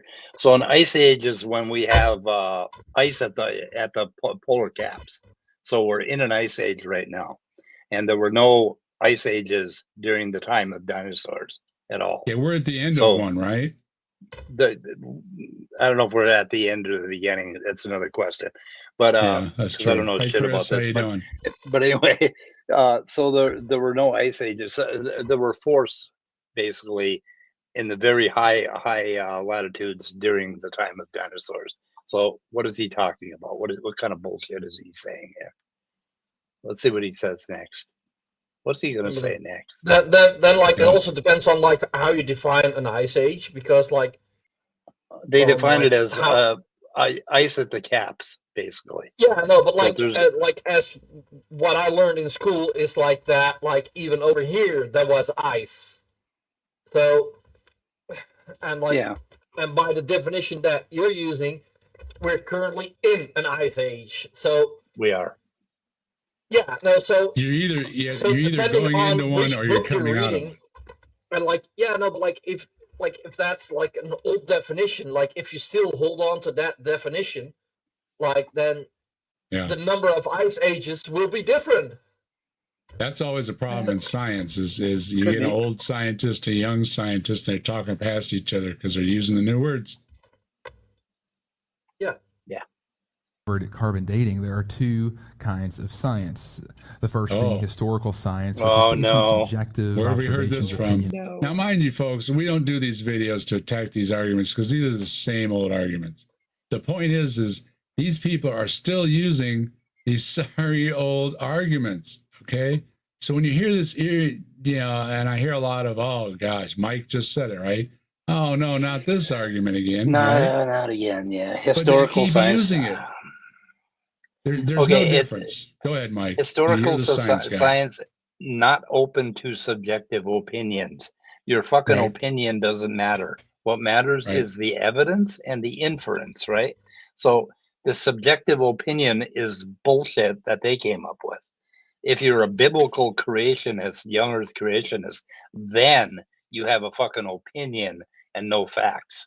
But science has facts, and we use induction to figure out what happened. Basically, that's historical, or would be historical science. There is no such thing as historical science. Basically, it's all just science. What the fuck? Okay, I'm sorry. Randall? No, that's fine. Isn't this the two kinds of science? It's code for something they don't like. It's because when you you ask any of them and they'll say, "Oh, I like science." I go look at the thermometer, drive my car, use my computer, and they'll say, "But that's all science in the here and now that you can see, even though you didn't see anybody build that car, build that computer, build your watch, right? You never saw the watch. You figure they did, right? Yeah. Now, how do you figure it? And that's where your inference comes in, right? Now, I'm going to put it to the test on my bench. I'm either going to discover God, or I'm not going to discover God, but I'm going to discover this makes a spark over here, right? And then you go from there. You aren't discounting God. God just doesn't enter the experiment, right? Right. I think that's where a lot of atheists are, is that God is not in the equation, okay? If there's a God, great. I got a bad prognosis, right? In the old days, they would have told me to go home and say goodbye. Well, now they're planning a year out, and I won't drop over tomorrow, but we'll see. But that's a bad prognosis, right? Well, two kinds of science, you've got a good prognosis if you pray. Well, how does that work? Because people are prayed for and people are not prayed for is just 50-50. So it doesn't seem to be helping you at all. And then you get to the question of why do it anyways? It's like when you got emotions and tradition and everything else. But there's not two kinds of it.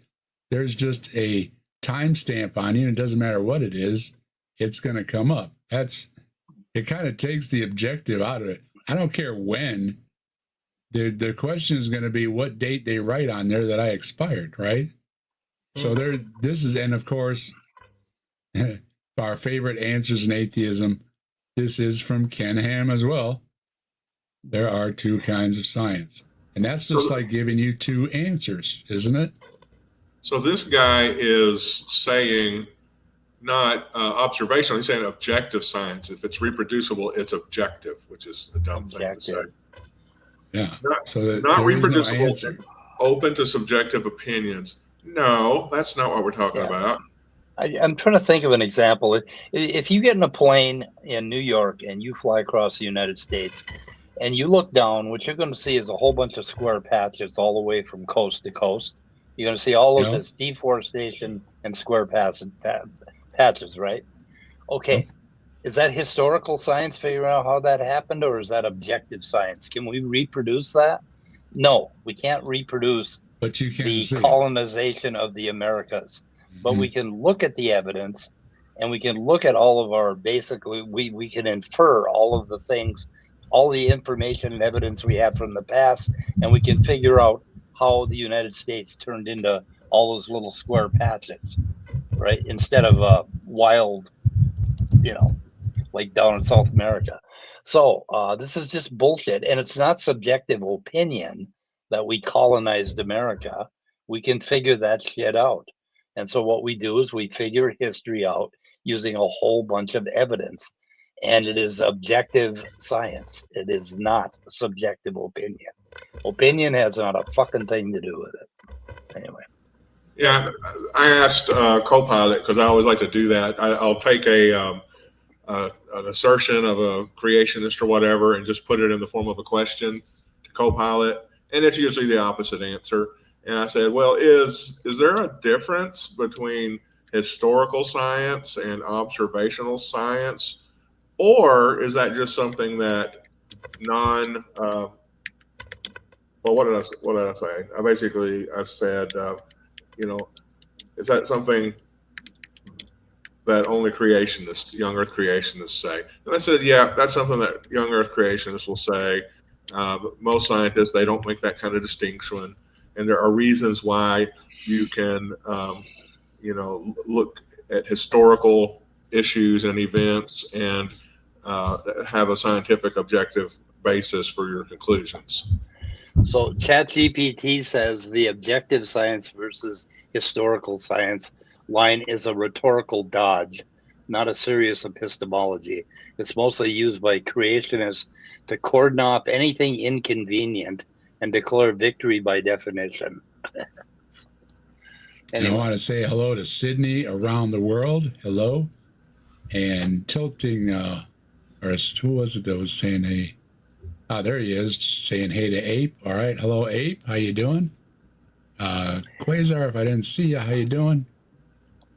And thanks, everybody, for stopping in. I know his names were being dropped, and I wanted to make sure I caught everybody. Yeah, that's what it is, Ed. They're dismissing what they don't. Like I said, I love my computer, but, this getting whatever from science otherwise, I don't know about, because the guy at church don't like it. That's a bunch of nonsense. Yeah. Like I said, everybody in a picture about bad mouth and science was huddled around Bodie, which was Ken Ham. Bodie is his son-in-law, and there was another guy there, and all of them had electronics keeping them running in a way, because Ken had glasses or contacts, so he doesn't walk into a post or right off the stage. That would be kind of embarrassing for anybody on stage to do, right? Bodie was there, obviously, getting a pacemaker.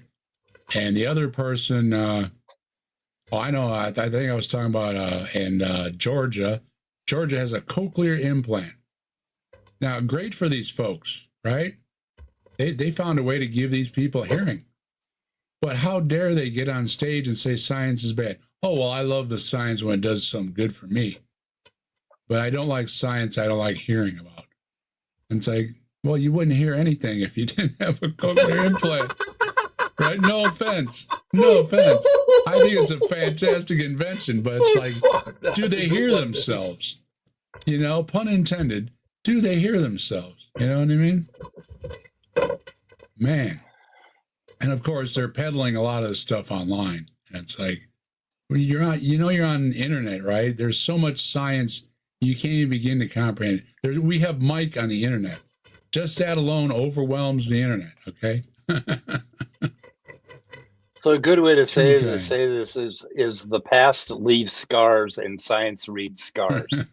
Calling it subjective calling it subjective is a confession that the evidence hurts them. They don't like the evidence. So the evidence is the scars, and we can another thing, like we can't observe plasma and electrons in the center of stars, and you can't reproduce it in any lab. Well, we're trying. But basically, we infer it. So, I mean, it's just science is all inference and evidence. This distinction really irritates the shit out of me. So, this guy is really full of shit. And he's obviously a yak, right? Yeah. Oh, yeah. He just talked about the flood, didn't he? 4,400 years ago. He's a Ken Ham repeater. So, yeah, he's definitely wise. Even though Ken Ham says he's a biblical literalist, he's not a young earth creationist. And according to Top Dog, for several years ago this was posted, people can live their lives without caring about science, which is absolutely true. It's the spread of misinformation and disinformation that we're fighting against. That's absolutely true. I don't care if somebody lives their lives and doesn't give a rat's behind how anything works. They go about their lives, they don't bother anybody, they're good to people. They give their neighbors a cup of sugar, you know, the literal, the metaphorical, however you're saying it. Got no problem with these people. That's where the term salt of the earth comes from and things like that. They're just people that go about their lives. They wake up in the morning, they do their job. They treat people with equal respect. They do all the things, become grandparents, and they get old. Someday you retire and you got the proverbial, I think I'm using that right, proverbial fishbowl. There's nothing against these people. Great people, wonderful people. If we had more people in the world like that, we had a lot less problems. No problem at all with that quote. And indeed, the problem starts, and I'm afraid it's almost any group, when it gets to a certain size, power and money take over, and people just lose empathy. And it's a sad state. And hypotheses. This type of science is unprovable objectively. This includes things like the study of the age of the earth. One cannot go back in time and do an objective experiment and collect data all along the way. You absolutely can. That's how they do dating methods. They get a rock and they do all these things backwards as far as they can with the best they can. Now, are they all wrong? They could be. Prove that they've all wrong, because the problem with dating is certain dating methods corroborate other dating methods. Yes, and you have to go at it. You have to go at it from many different angles to come up with a solid inference, right? Mm-hmm. Independent angles. Even if they use a range, that's better than not having any range at all. And they like to target the range. But when the ranges overlap each other, now you have corroborating evidence, and you've got, like Mike says, multiple. Now you have to not only attack the one dating method, but they think they've sabotaged the other ones when actually they've reinforced the other ones because they have nothing to do with what the other one, they don't think, right? One doesn't think I'm 1,000,000 years old, and the other one thinks I'm 1,000,000,000 years old.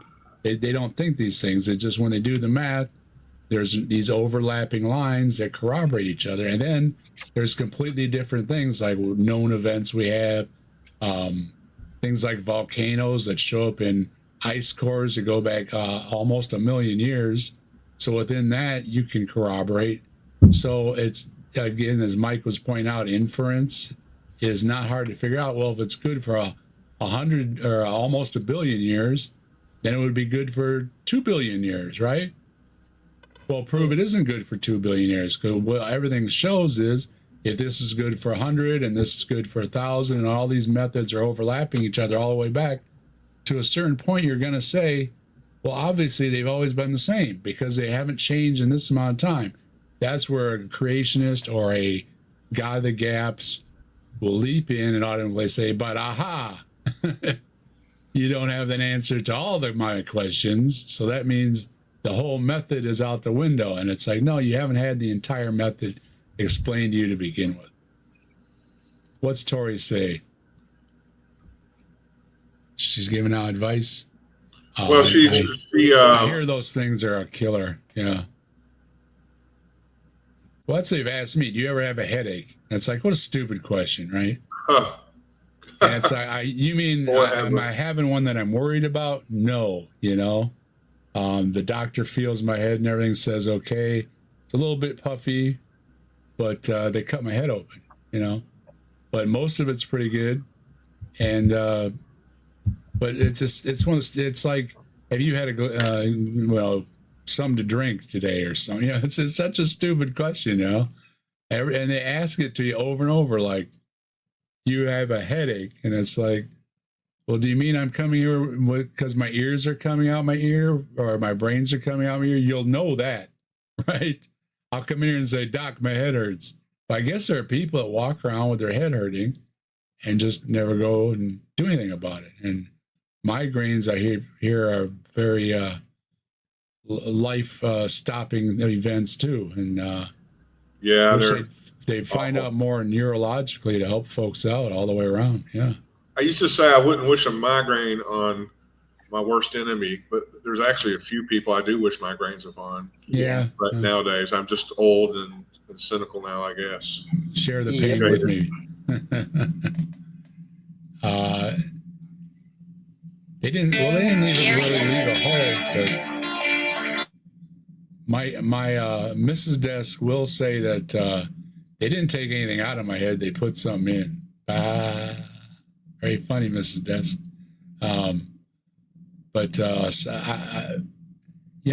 try to test myself because I'm curious, right? I mean, the thing that I have to worry about is pressure in my head, okay? Because you can grow a tumor in about any part of your body, and even if it's not cancerous, especially if it's not cancerous, you can live with it.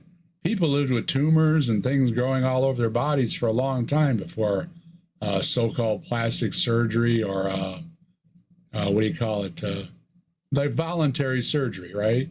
Where you just go and say, hey, can you just, freeze this thing off or whatever? It doesn't look good, right? And yeah, you go in outpatient and they freeze you and they bandage you and you go home, thing freezes, falls off, right? Heals up, hey, you're all better. Well, with a lot of these things in your head, especially, I guess your head is the only confined area, isn't it? It's got nowhere to go. So that's my big problem is something that happens that wouldn't have anywhere to grow could cause problems on the whole, okay? Whereas in the other part of the body, your stuff would just move aside and you'd pop something out your chest or whatever, and you just have a third nipple or whatever, right? You use a friend's reference, but you just go and get it taken care of because it's not in the middle of your head. So go ahead, Brainless. Yeah, and also if it's in your head, kind of a sensitive area. Just yeah, because it ruins everything else. Yeah. Yeah, slightly sensitive area, So I try to test myself. I like quotes and all that kind of. But see, a lot of those things that you remember well are also things that people remember well. Even like when you have Alzheimer's and there are things wrong with your brain. You ask yourself songs. Well, I know lyrics, right? I was playing songs one night just to see if I recognized stuff. I was thinking of people's names. I was thinking of phone numbers, old numbers, what my numbers were growing up. But is that just stuff that's stuck in my head so well? And it becomes difficult to test yourself. You know what I mean? Do I really know this, or is this just so well burned in my brain? I'm pretty sure there's tests online that you can do. I'm pretty sure that's that they ask what's the date and stuff like that. Well, I have everything going for me out of a bad situation. So, Yeah. and after watching the stuff today with little kids being diagnosed, somebody told me 5-year-old just found out they got leukemia, and dealing with all these things. It's like I just keep coming back to, even if I'm just a guinea pig in a line of tests, which eventually it will work out. They cure things eventually, right? There's always people that are, I call them the stepping stones, and I don't mean no offense. I'm one too. We're all stepping stones on certain cures, and even getting cures better. Yeah, we're all stepping stones as far as that goes. Improving vaccines, and that's a bad word, and only in Minecraft will I ever use that word. But this is in absolutely no way a medical show. We are making fun of people that don't know any. Okay, all right. Let's get off that subject real quick. But when the doctors are making better ones, this is a good thing. Assumptions must be made in order for one to come to a hypothesis, which is known as educated opinion. No. Okay, I'm sorry. I'm not going to stop him every 5 seconds. Apparently, he's every 5-second error kind of guy. Yeah. You do have to make certain assumptions in any scientific approach. I don't know why he thinks he doesn't, or scientists don't, but I don't know. It seems like if you really applied thinking to science, it would just all come to a stop, because you can't use inference. Right. You can't take measurements. Look at samples, put things in scans, and then come to logical inference based on the evidence that you have measured. Absolutely. I mean, this guy's managed to already get under Mike's skin and Scott's skin. How are you doing, Brainless? Yeah. Yeah, he's gotten under yours already too. I'm as I said, I'm not an expert at these things, and especially with the dinosaurs, I'm not that well known. There's no about need, it. and for anybody that's watching and listening to this, there's no need for you to be an expert on dinosaurs. Brainless, do you wake up in the morning and buy your breakfast from Dinosaur? No, right? I mean, no. You don't have to know anything about dinosaurs, but you have to respect somebody has dedicated their life and watching Doc and Grayson out in the desert, looking for bones and stuff. This is not an easy thing to do, to be a scientist. And like saying that, there's a joke that scientists make all this money and stuff. You think you make a lot of money raising money for a trip to go to the middle of the desert to probably not find much? The people that give you that money, those are the people that make the money up. Speaking of whom, right. I haven't really seen anything in my feed come up from Grayson Hawk. Is he still going by Grayson Hawk still? Possibly. Well, I know he was doing his Saturday thing, and then he quit doing that. And his videos have been sparse. Maybe he's working on something. Yeah, or maybe he got a laugh. Just kidding. Well, he was doing some traveling thing, because that's how he got on the Hovind kick. He was off taking pictures for the flat earthers of the I don't know what they call it, but where is it, Louisiana or somewhere where that big pier is, and a bridge, and you can see it disappear over the line and everything. What do they call that? The P something, or there's some kind of highway that you can see it disappears over the water. Yeah, he so I just assumed, whenever it was same thing when London, was reorganizing, and now he's making his videos, and they're a little more sparse. He learned to space things out. I think he was a little burned, but people get like that, they try to get ahead of themselves, and then you're making so much content, it's hard to keep up. And then if you have any interference in your life, it's hard to make anything. Put all our best out to Logic too. He just had his gallbladder done. And, just something like that, interrupts everything, and it's hard to have content all the time and then also have backup content for when you need it. If you're just under the weather or something, which happens to everybody. So, you really have to plan ahead. So, making content is not a good thing. And anybody that's been ill and doing it, like I know Logic's been through a lot lately. He and I'm not speaking out his mouth, or I am speaking out his mouth because he's got a video out, so he'll tell you all about his ordeal, and he even tells you without his mask. So if you want to know what Logic looks like without his plain black mask and his red and blue glasses, the look he has, there is a video now of him recuperating, and he is maskless, so you can find out what he actually looks like. And I won't give that part away. But I know what Logic looks like now. And we wish all the best that goes out to Logic for his recovery. And he's already making content again, and it's always a good laugh. However, is based on reproducible evidence. This type of science includes the study of gravity or chemical reactions, and this type of science is generally reproducible. So the answer to how the dinosaurs became extinct would fall under historical science. Now, the answer to this would be scientifically unprovable objectively. Listen, asshole. That they try to reproduce a fucking metamorphic rock, will you? And if you're calling geology not science, or try to reproduce an oil deposit, it's not reproducible, so it's not science. It's just subjective opinion. It's like, how far back are you going to go, Mike? I mean, if I ask you for the temperature or something, well, then you have to rely on the person that makes a thermometer that tells me, that rock is hot enough to chisel or something, Yeah. Whatever it is, you're always relying on, the shoulders of giants. You're standing on people that you would never even consider. The guy that made your test tube, the guy that made the glass for the test tube, the guy that had the fireproof stuff on the Bunsen burner for you to put the test tube over to get the right temperature.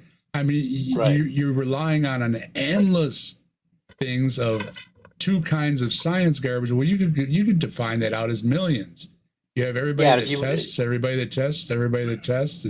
It would go on endlessly, right? If a teenager sneaks a Cadillac out at night and cracks it into a tree and cuts it in half, he could always say to his dad, "Well, can you reproduce this? It's just your subjective opinion that I did it." You can't reproduce it because the fucking car is scapegoat, isn't it? Yeah. Well, Exactly. technically, they could get a similar car and reproduce it, but but that wouldn't be like that. Wouldn't. But the teenager wouldn't be there, so they couldn't prove that the teenager did it because it wasn't reproducible. Yeah. So I mean, you could. There you go. You should try this in court. I know this would be a good argument in court for murder. Were you there? Were you there? Exactly. Grayson did an interview with Dr. Derek 3 months ago, and that's looks like the latest from Where Is Grayson? So there you go. Grayson must be busy doing something. If you want to find out, you can go over there and talk to Dr. Derek 3 months ago. All right. And Demon, if I didn't see you, good to see you. Dorby. And Tons of Mice, my brother from another mother. How you doing, bro? I know you're warmer than I am. So, it looks like Grayson hasn't been all that active. But then again, Grayson is a young man. Grayson also was taking some classes here and there. He was, what do you call them? Where you go and you monitor a class, or what is it called? You don't actually take classes. Audit classes. Thank you. Yeah. He was auditing some classes. He was doing some traveling. He's done a lot of stuff. So probably doing something. For anybody that wants to, really wants to learn the subject, instead of taking a class for credit or for tests, go in and audit the class. and you'll learn about 5 times as much as you will if you do it for credit. It's amazing. There you go. Yeah, you pay more attention. Eventually became Oh. extinct. But another important question that we want to address, another aspect of this question is, when did the dinosaurs become extinct? When did they 66 die off? million years ago. Let's move on to something else. That does not mean that the views are not important. We can look at data and we can see if there are flaws or holes in the theories that are given. And in studying these two That's views, all you it's do. helpful to approach them from both a scientific and a biblical view. Because of the overwhelming prevailing view among secular scientists today in an old Earth worldview of millions of years, I really want to challenge that view. And see, that's the view that there has to be millions of years. Well, actually, there's billion of years, okay? And that's 4.5 billion years just for our solar system, not counting the 14 billion years, or give or take, for the age of the universe. So they like to really avoid the billions and jump just to millions to be a scary word. You know what I mean? It doesn't mean anything. It's just a scary word. And if you accept the millions of years, it is not any bigger of a problem, as Mike was saying. Well, how old has this been here? Well, this has been here about a week. Okay. How long has this been here? Well, this has been here about a month. And we've had scientists that have gone through and looked at things and how they looked yesterday, a month ago, a year ago, 10 years ago, 100,000.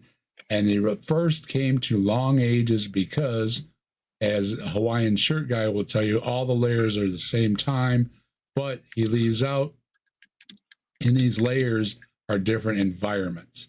It took time for this environment to form over another environment leaving for whatever reason, climate, sea level rise, landfall, whatever, land rise, volcanic islands, new landforms, old landforms, all this comes into play. But there is layers in between of water time, no water time, forest time, right? All these different, and that's when they first figured out the Earth has been here a long time ago. So no matter how they want to badmouth dating, just with your own eyes, using their wording, observation, right? Being go out with a magnifying glass and count them. You will see these layers that have forest come and go. Now, how long is a forest come and go? Well, it takes at least X amount for the trees. So you start to get real minimal numbers just with a magnifying glass and paper and pencil. Now, they want to badmouth anything that goes beyond that, and Mike's inference just grows from there because you get extra evidence from many different fields, too, that say, well, not just a tree, but you've got a baby tree. So you've got the whole tree's life and the baby tree's life. And we've identified this plant. This plant is at least 20 years old. So you start adding all these things in from many fields. Now your thing grows. And that's what I like to pick on. Well, the age of the earth has changed by, it's 1 million years old. It's 1 billion years old. They don't know what they're talking about. When actually it's gotten a better answer, and it's always been an old answer. And that's what they don't like. Now, we'll catch you later, Ed. What's Ed doing tonight? Paula G and me versus Habermas round. See you there? Yeah, Paul's been attacking Habermas's books. Paul spends a lot of time on Habermas, and I personally don't like Habermas with all the shroud stuff is where I heard from him. But have a good stream, Ed, and make sure you check out the Rabid Atheist. When you're sick of me, I guess, or when I'm not on. Ed's on during the week, too. He has a couple of nights he's on. I think it's every other day or something. Check out the Rabid Atheist, where you get the viewpoint from a former pastor. Thanks for stopping by, Ed. It was good to see you. So, yeah, creationist scientists it's just a keyword for liar. I mean, how can you read this exact same thing? And Joe and I have pointed this out to the Kentucky Atheist, which I should be on Monday. Everybody pay attention. Monday afternoon, Joe and I are going to be revisiting our probably famous, I can't think of anybody more famous than than Ron Wyatt. And he was such a Christian archaeologist and finding everything for us to investigate. We don't think we ever gave him some justice, and we're going to give him a little more before Christmas here. So our gift out to the widow of Ron Wyatt and to the spirit of Ron Wyatt, so to speak, is we're going to take another look at him. But this time, last time I kind of hosted, this time Joe's kind of hosting, pulling info, and we're going to be talking about things, and we're going to pull probably the old video showing what we never got to talk about too. So maybe we'll do that too. So, but Monday, which would be, let's see, today's the 13, 14, 15, the 15th at 1 o'clock in the afternoon Eastern time on Joe's channel. I'm going to be over there, and we're going to be talking about some old friends for a couple hours. Okay. All right. And anybody that was looking for Joe earlier, he said he's going to reschedule. So watch for a reschedule post on that. Okay. That's Joe at the Kentucky Atheist. With findings that many are not taught in our schools today. I know I was never taught any of this in my biology classes, and I was a biology major. Now, here are some. Hey, I will give credit to his school. It was teaching biology and not nonsense on the public dime. There you go, folks. You just heard it. They not any fringe. They're not picking on these guys. They're not using any fringe. They're just teaching natural biology sciences or whatever he called it. Good for them. All through high school. Way to go, schools. That's the same with me. I never heard any of this nonsense in school. I mean, I thought there was some nut jobs out there. No offense. Just the wording of the time. You mean there's these few people that are cuddling with dinosaurs and you just laughed it off? Then you come to find out it's what, a third of the population or something? It's like, holy moly. Yeah. Science literacy is a problem in our schools today. Yeah. All that time I was sitting in science class and there's people in their head going, sitting on either side of me, right? I mean, literally 1 out of 3. The people on either side of me thinking, I wonder if this is going to get to Noah's Ark pretty soon. Yeah. Well, it isn't. We all know that is all by design, like especially in America. Like, right. Keep the people dumb. Yeah. Make it easy to control them. It isn't that they don't throw science at these kids in school. It's just that some of them have this shield called religion that they hold up, and it bounces right off. It's just that's the problem. Shield? Yeah, they got a religious shield. Because a shield protects you from bad things, not from good things. Yeah. Ken Ham and his organization call it God glasses. That's where you're reading something in a book and it doesn't quite feel right. So then you look at it with God glasses and you just skip right over it. Yep. Rebecca likes to use, she prefers her gut over facts. So it doesn't matter if the thermometer says 50 degrees. If her stomach says it's 40 degrees, it's only 40 degrees, folks. Okay. I mean, she will deny a fact, which is why you get YACs. It will deny a fact. The flat earthers. I mean, come on. You know what I mean? Yeah. It's so irritating listening to somebody trying to make an argument over something. It's one thing if you have a legitimate argument. And Mike and all the rest of us certainly agree. If you have a legitimate argument, well, they're great. Science wants to hear it. They just don't want to hear this nonsense, though. I mean, it's such a out-of-date waste of time. And it does. You may find offense in it, but we're finding offense that you're not spending your time better. And, I mean, maybe there's a toothpick beyond the Cambrian layer, all right? Nobody's found it yet. So don't hold your hopes up, okay? Now, there is always there's only a 1%. You can't say 100%. You can only say 99%. That's true. Things are found out all the time, and science says, wow, right? But some of these things are probably going to hold within a range at least. And you're never going to get your range from millions down Yeah. to the 6,000 years, 10,000 years. Yeah, no, but It's but just also, never like, going to happen. also, like, yeah, that 1% that there might be, but like, if that happens, it might be one layer lower, maybe two, but not below that. Yeah, I want to Definitely not. Like that 1%. Like that give is a just to be like, oh Bigfoot yeah, to that. And I haven't lost that's, any of this, and I that's haven't minimum lost any of this. courtesy. I The haven't 1% is lost just any of this. So everybody knows I still have hair. It's thinner. It looks kind of like I haven't had a shower. That's about how much hair I lost. You know, it got thinner, but I still have my hair, and it's growing out the back. But I noticed my chin got real gray. I think this whole incident has aged me a little bit. And but you know what Bigfoot says, rock on. All right. Walk So, on, Bigfoot. Whoop, whoop. I'll put that out there. I meant to make a couple videos too, and I saw I'm feeling pretty good. I might make a video, let everybody know how I feel and stuff, and how things have been going. And chemo sucks, no matter how you look at it. Something's gonna bother you. I've seen people a lot worse off than me. I saw people in a video today. They're newborns. I heard about a 5-year-old. I'm an old man, and I figured, well, something was going to find me. But when you see these youngins, I told the dude the other day that was putting my treatment on, he was the same age as my son, or as my younger son.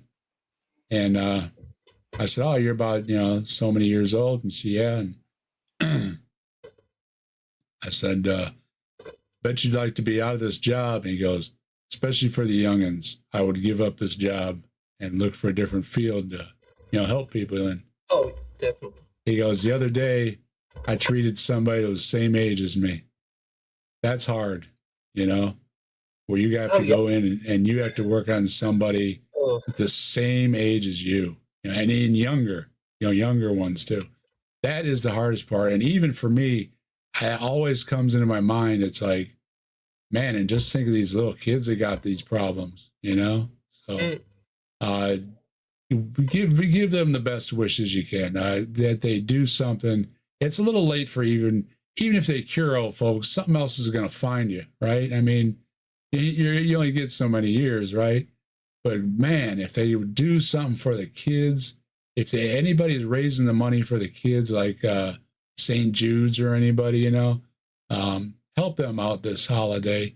Don't buy something stupid if you don't have to. I mean, obviously have fun with the holidays, but don't forget there are good holidays out there. There are good charities out there that do good things on the holidays, and help them out and help these kids, because if I had a wish for the holidays, it would be that all kids get to be kids, Not one of them should have to go through any of that crap, right? I'd wish that all the kids would become adults. See, yeah, absolutely. I saw a kid today. He just wants to play video games. He doesn't want to go to a doctor. You know what I mean? And it's like, we should all have that freedom. So let's for this holiday season, make sure these kids have a good holiday season. All right. And also a good thing to do is, like, if you got a neighbor that needs a little bit, or somebody in the community that just has a bit less than you, drop them a few bucks. Like, it will not be much of a difference for you, but to them it will be a huge difference. That's right. We can all have the spirit this time of year and help people out, and have a jolly season and a good new year and everything like that. Yeah, think about the children that sees, especially the kids, all of their friends from school or the neighborhood who Santa came to visit them on Christmas morning, and they're wondering, what the hell's wrong with me? Santa didn't come to my house last night because their parents can't afford to buy them toys. And we're encouraging a myth of good boys and good girls get presents from Santa. And, of course, there's a lot of parents who don't indulge in the Santa Claus tradition or story or whatever. But even if they weren't taught about Santa Claus, people getting presents in one household and people not getting presents in your own household is just devastating. It is because we can't shame them that they can't be greedy. It's just like, what value am I? Who values me? How come they get good things and we don't necessarily get good things? And there are actually quite a few charities like over here, and I'm certain that they're wherever you're living that collect toys, even if it's your secondhand toys for the kids that don't have jack shit. Yeah, I know the Marines do a Toys for Tot drive most years or every year. I don't know who they go to though. Is it like to the children of veterans or people who were casualties in the military? I know Franklin Graham does this Operation Christmas Child thing, which basically is an excuse to send toys to people overseas, but put Jesus tracts in there with it. What Ken Ham does. To his credit, though, I mean, it is $1 million worth of whatever. I think it's $1 million worth of pencils and papers, and if it does those kids some good, if it's stuck on a Bible, so be it, right? I mean, but that's the thing. That was my point earlier. Does the good outweigh it, right? If you're going to spread your word, I understand that. But yeah, are you just spreading the word, or are you giving them a paper and pencil and a dictionary at the same time? Yeah. Yeah, no, like if a child learns to read from a Bible, at least they learn to read. Right. Hey guys, I just got back looking at the screen here. Creation scientists? What do flat Earth scientists say about? Fuck off! Yeah, I mean, yeah, I think they have a case of discrimination lawsuit or something. Nobody really considers the flat Earth scientists. I know. Never talk about the flat Earth scientists, or how about the spirit crystal scientists? I mean, we haven't heard from them for a while either. Oh, anyway. fuck that shit. What the hell is he talking about now? I was on a phone call. Sorry, guys, I was distracted. And if we're going to buy all of them, then what about spirit science? Spirit I'm going to be picky and point out that the word is belief, not believe in this context. Well, we're going to keep this. We're going to keep this party going with the captive desk giving out memberships. We're going to give out 10 captive desk memberships, and then you know what that means. You can't run a business on this model. No, yeah, I know, this is ridiculous, Dave. This is my Christmas present to everybody, and holiday present and all that. So I'm throwing this out there. I'm trying to figure out, I'm supposed to have freebies to give out too. So I'm trying to work that out. So I'm going to do this and see what asking them about my freebies that I should be getting for every month too. I plan to give those out as well. But for all my people out there, Bigfoot stomps. Yeah. Bigfoot stomps. Through the dark, through the swamps, he says you rock, he says you roll. Bigfoot stomps on your soul. Bigfoot stomps on your soul.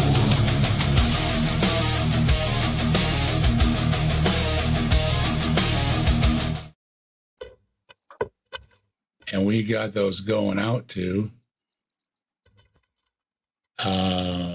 Yeah, well, happy holidays to everybody that gets one. That includes Speedy. Ooh, I got one. And no, Speedy Romans. You got one last month. Well, I don't know. Has yours gone up? I think mine's gone. I don't know. I need one. Somebody needs to donate. Well, hold on. I have to refresh. Our poll is up to 62% have not. 38% have seen a dinosaur. So, I've seen one. There we go. And Let me see. Got to back up. We also have Jasper joining on the fun. So from the captive desk, happy holidays to everybody, or not, or whatever you celebrate. I don't really care. I'm going to tell you happy holidays. Received a gift of membership, and the first one is Hell's Bells. So it couldn't be more apropos than that. Deep State Annex got a gift membership. I hit another good one.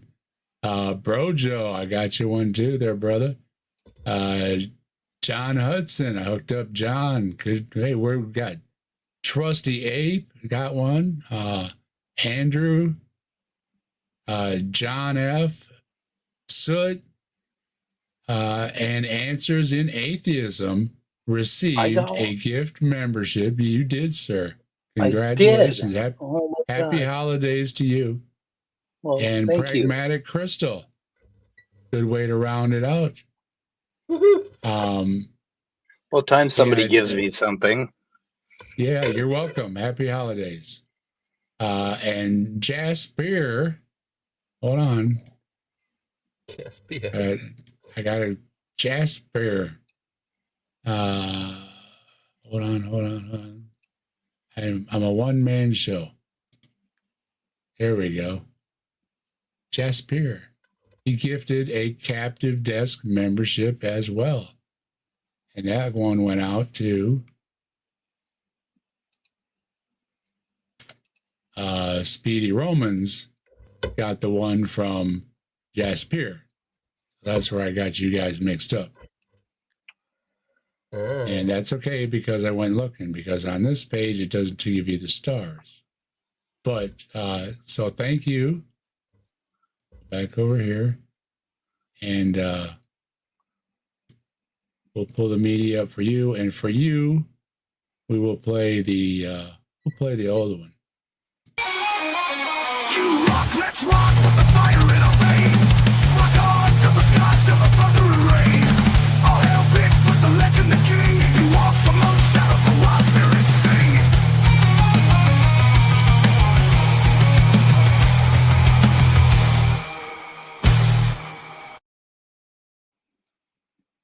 Thank you. You rock. Thank you for supporting the channel, Jasper. All right. Woohoo. And just for Mike, we're going to skip over those. We want to get to the pictures here. So this guy's not the picture. Here we go. Oh my goodness, yeah. Oh yeah, that is not the fucking original. I don't think that he's showing. No, I think that is, yeah, that is a lot bullshit. of these they've been highlighted. They've been two pieces joined together. Only parts that they wanted were highlighted, et cetera, et cetera. Anytime you see these things, be suspect of how they copied what's actually in the ground. Right, Mike? Yep. Hey, guys. Yeah. I don't know what to do. I do not want to ever end up in an emergency room with this guy as a doctor. I know. Well, Right. what area is he in? He's starting to scare the hell out of me. What area is this fucker in? Well, yeah, they always find these things on some old desert. Yeah, that was in cave Utah or walls. something. Yeah. Well, the doctor is in West Virginia somewhere. Yeah. Okay, so if you're in West Virginia, be extra careful.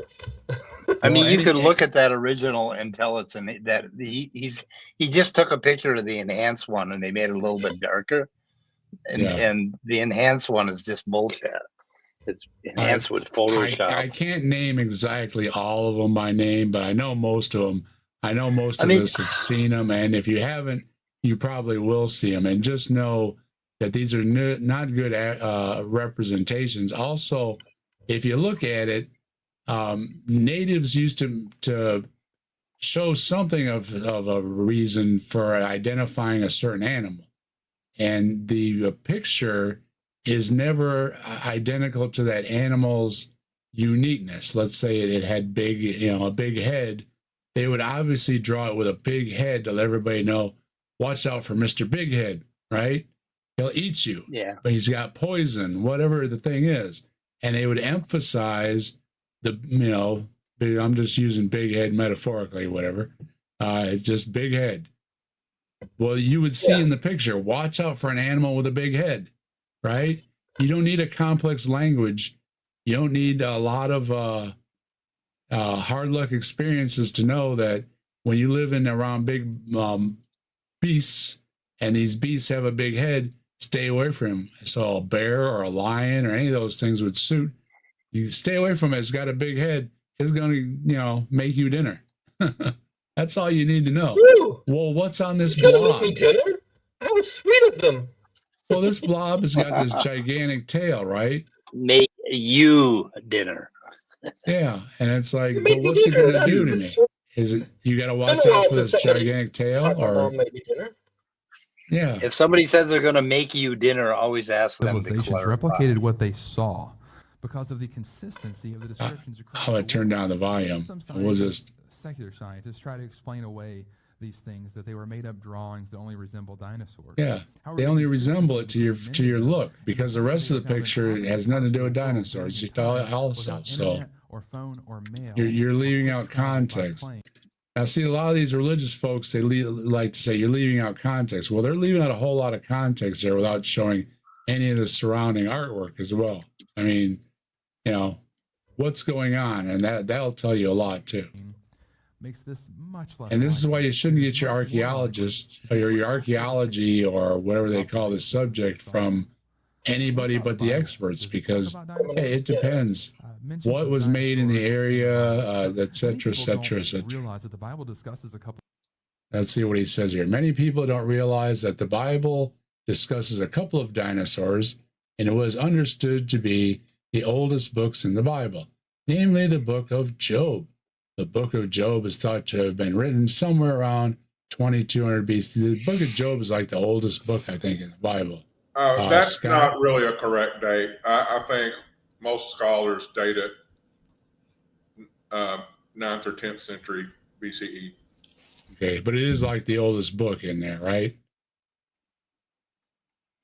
Because they like to say that Genesis is the oldest book, but Job is actually the oldest book, right? Right. Genesis I remember isn't that old. reading that a lot and hearing that a lot. I don't know how actually true that is. There are actually also Okay. passages in the Old Testament that are older than Job. But as far as the oldest book, I'm not sure. Probably Job, Okay. but I'm not sure. Somewhere around there, anyways. It's not Genesis. It's so, even though they like to claim it is, it isn't. But I did a video about these. Go ahead, Mike. You can't even find an unenhanced picture of that little thing that he's showing on Google. I mean, it's really hard to find the original, but I saw it once on a documentary, and it's like it didn't look anything like the original that he showed. It's like bullshit. Folks in the chat are guessing that Ezra or Job is the oldest book in the 6,000 years. So maybe it depends on what Bible you hold to, I guess, huh? Or what religion you hold to. Job is 7th and 4th centuries BCE. So Job is pretty old, though. I know Job is older than Genesis, which is confusing. But Job's not the oldest, but Job is old, is what I'm getting out of the chat. Thank you, chat. Appreciate it. Yeah, we've talked about Job's dinosaurs, and it is not. And when you look into the oldest interpretations, they are clearly not talking about Job looking at a giant animal's tail. I guarantee they wouldn't be looking at a tail. Of dinosaurs and what is understood to be the oldest book in the Bible, namely the book of Job. The book of Job is thought to have been written. I know somewhere Job is around old. 2200 Let's just BC, put that. We which is won't likely call it around the the time oldest, of but the we'll Um, say old. According These two to my co-pilot result, it's So actually the 5th to Bible. 6th century BCE for Job. It's probably from the Okay. Persian period or after the Persian period. And Amos appears to be the oldest book of the Hebrew Bible, being around 8th century BCE. Okay. So we get an Amos for the oldest, and skeptic was about on with Job at 7th and 4th centuries. Yep. And you So notice we're right in that area. Yep. you notice none of these even get close to 2200 BC. Now he's talking about behemoth here. Now we've looked these up. Now what they like to leave out is the behemoth lies. What's the word? Covertly. Okay. Now show me a sauropod that was ever covert. I mean, right there, sauropod goes traipsing through the lilies and everything. You call that covert?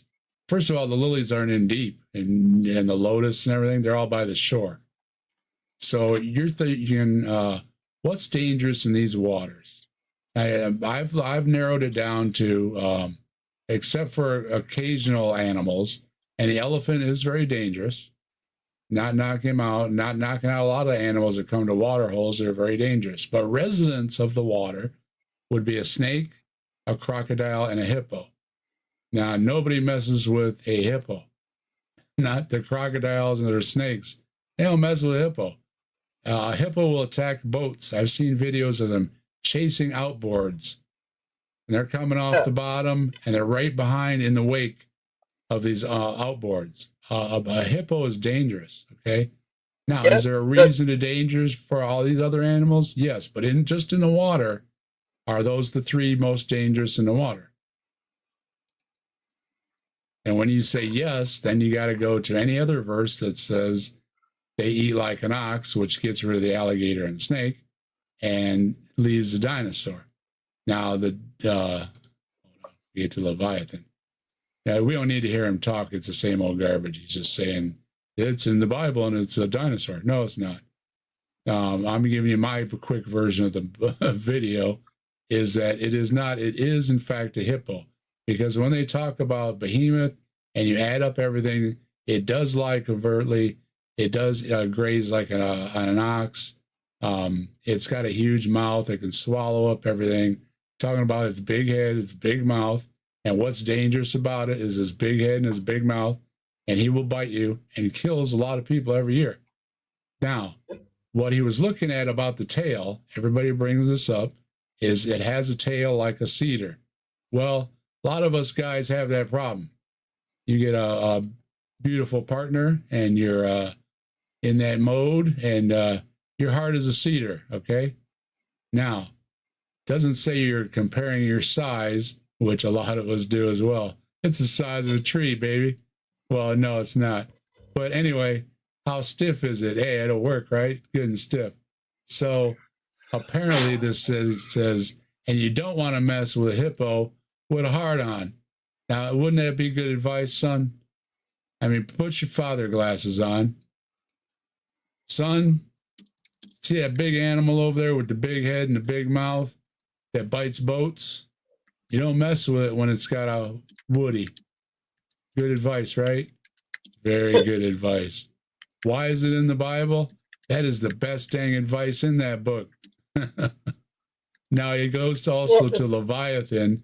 Now, by modern definitions, and I'm going to be nitpicky, Leviathan is a sea monster. So it's not, and it cannot be a dinosaur. It can be a marine reptile like plesiosaur, or it can be a flying reptile like pterodactyls, but they were not dinosaurs. Now, to be less specific, were they running around? Yeah, okay. Now, or swimming around. The Leviathan, though, was only fought by God, or whatever the wording is. And as far as I know, it killed Leviathan and fed him to the hungry whoever's where they were in the Bible. That's the way I understood it. Now, other people take it to mean there's more than one Leviathan. Now, the Leviathan is obviously mythical, has multiple heads. It's where the breathing fire comes from.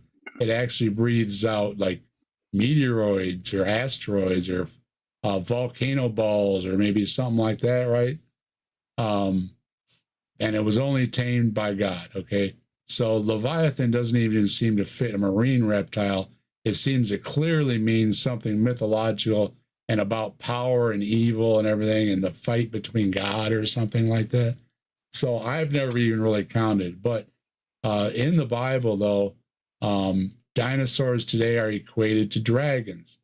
Now, when you actually look all this stuff up, like I've been doing way too much of my time, when these religious people should already know this, when these words are used in the Bible, a lot of times it means badlands.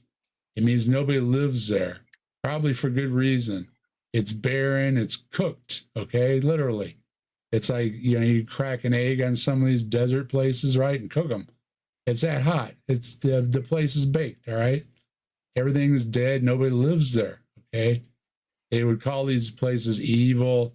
They would use the words dragons and everything else. And that explained why nobody lived there. Dragons scorched the earth or whatever. But these things, when you look them all up, they don't even mean a monster, okay? So you're just talking about enemies of God, and this is like Scott's department, where you're going off into these big tales explaining why places are so crappy, and it's like, well, it was the night slayed a dragon, and the place laid waste, and so they would write a story that fire rained down from heaven and or whatever, you know what I mean?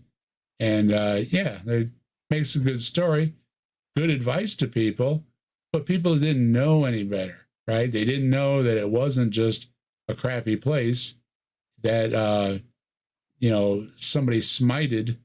It was just a bad place, but that was their best explanation for it at the time. That's all. So I did a little checking here. Go ahead. That image that they showed, that was chalked in. They chalked in the bronze. It was actually, they think it was a drawing of two snakes. So the neck is one snake and the tail is another.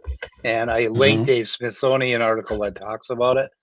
And it's hard to find the actual image because I think they went and they fucked with it. And they actually messed up the original image. But I think there's a paper on it somewhere. I was pretty sure that was like two things merged together. And they I'm chalked pretty that sure in. Bill Ludlow, may he rest in peace, had done a good video on them. So if you go to Bill Ludlow's page, again, rest in peace, Bill Ludlow. We all miss you. You go to Bill. Bill did a whole series on those, several videos, I believe, about how they got those pictures, and a lot of them you've seen around the creation circles that they all use the same pictures. So you might want to check Bill Ludlow's stuff too. I did find the original picture here in a paper, and I'll link the name of the paper. You can go and look it up. And it is so weak and hard to see what they think they found. They definitely enhanced both. So what he claimed was the original image was actually just a picture of the enhanced image where they drew in the fucking dinosaur. And if you look at the actual carving, it's just a bunch of squiggles in rock. My OBS camera isn't working, so I can't show it, but I'll link the paper. So he's got a passage from the from the ESV version of the Bible, and he says, "Can you draw a Leviathan with a fish hook, or press down his tongue with a cord? Can you put a rope in his nose or a piece in his jaw?" See, it's a battle with God. Man can't bother him. So Leviathan, to me, just becomes clearly mythological. Starting at verse 1, Job 41. Can you draw out Leviathan with a fish hook, or press down his tongue? See, it's a battle against evil. This thing is so evil, you can't, it's such a sea monster, you can't battle it, right? This becomes a religious argument. Has nothing to do with dinosaurs. And finally, dinosaurs dying off millions of years ago contradicts what the Bible teaches about sin and death. Can't have dinosaurs killing each other, or before man especially. So, did you ever hear any of this stuff while you were in religion, Scott? Was there any YEC type stuff, or was it all In Fire my and seminary education, I brimstone, or- really didn't get any YEC teaching. I did do a lot of research into the topic on my own, Okay. but I think there was a lot of debunking shared, even like in the 90s. There were people who were around who debunked all these weird so-called archaeological proof of dinosaurs living after the flood and all that. But we're a ways in, and I want to take I just want to compare this guy. Now, I mean, we've seen these pictures, we've seen the enhanced cave drawings, we've seen the misuse of what the Bible even says about dinosaurs, breathing fire. Well, we don't know any dinosaurs that breathe fire. There's a video about a draconius fossil and said, see, here's a dragon. It's like, no, just some people called him a dracon. Back in the 70s, That's the original. there was I'll a tell you. preacher that went around preaching on the topic of dinosaurs in the Bible, and he said it was that passage about the fire-breathing, dragon or whatever, or Leviathan being was actually a dinosaur. And just imagine, you're in the post-flood world, you're sitting around the campfire, eating your nighttime beans and curds or whatever, and up comes a dinosaur close to the fire, and it burps. Well, we all know burps, have some methane or whatever in them, and it would hit the fire and cause a flame to come out of his mouth, just like doing the blue flame, in the backseat of the car when you were a young kid. We all have that one friend. Where did you find that picture? Where did you find the picture? Brainless has the two snakes merged together. Yeah. Yeah. Can you see the original pictures? Can you see a fucking brontosaurus? Like what he showed as the original was God, what a crook. What a fucking con man. What the hell are they doing? Now, folks, please look these up yourselves. This is Minecraft. This is I do not want reality. that doctor even giving me a Band-Aid. Yeah, none of us have a degree or anything. We're telling you, here you go. Yeah. If you look at, just like what Brainless did, Brainless, you didn't take a minute looking this stuff up. In under a minute, somebody you can did get post this info. somebody did post the. I posted the link to the paper. So I just smashed that in, and the first link on Google was a good one. So yeah, and it tells a different story when you see originals, when you see a distant shot versus a close up that's highlighted to make you look at something they want you to look at. I do think it's miraculous that they found it. Like, look at how faint it is. Yeah. I know. Yeah.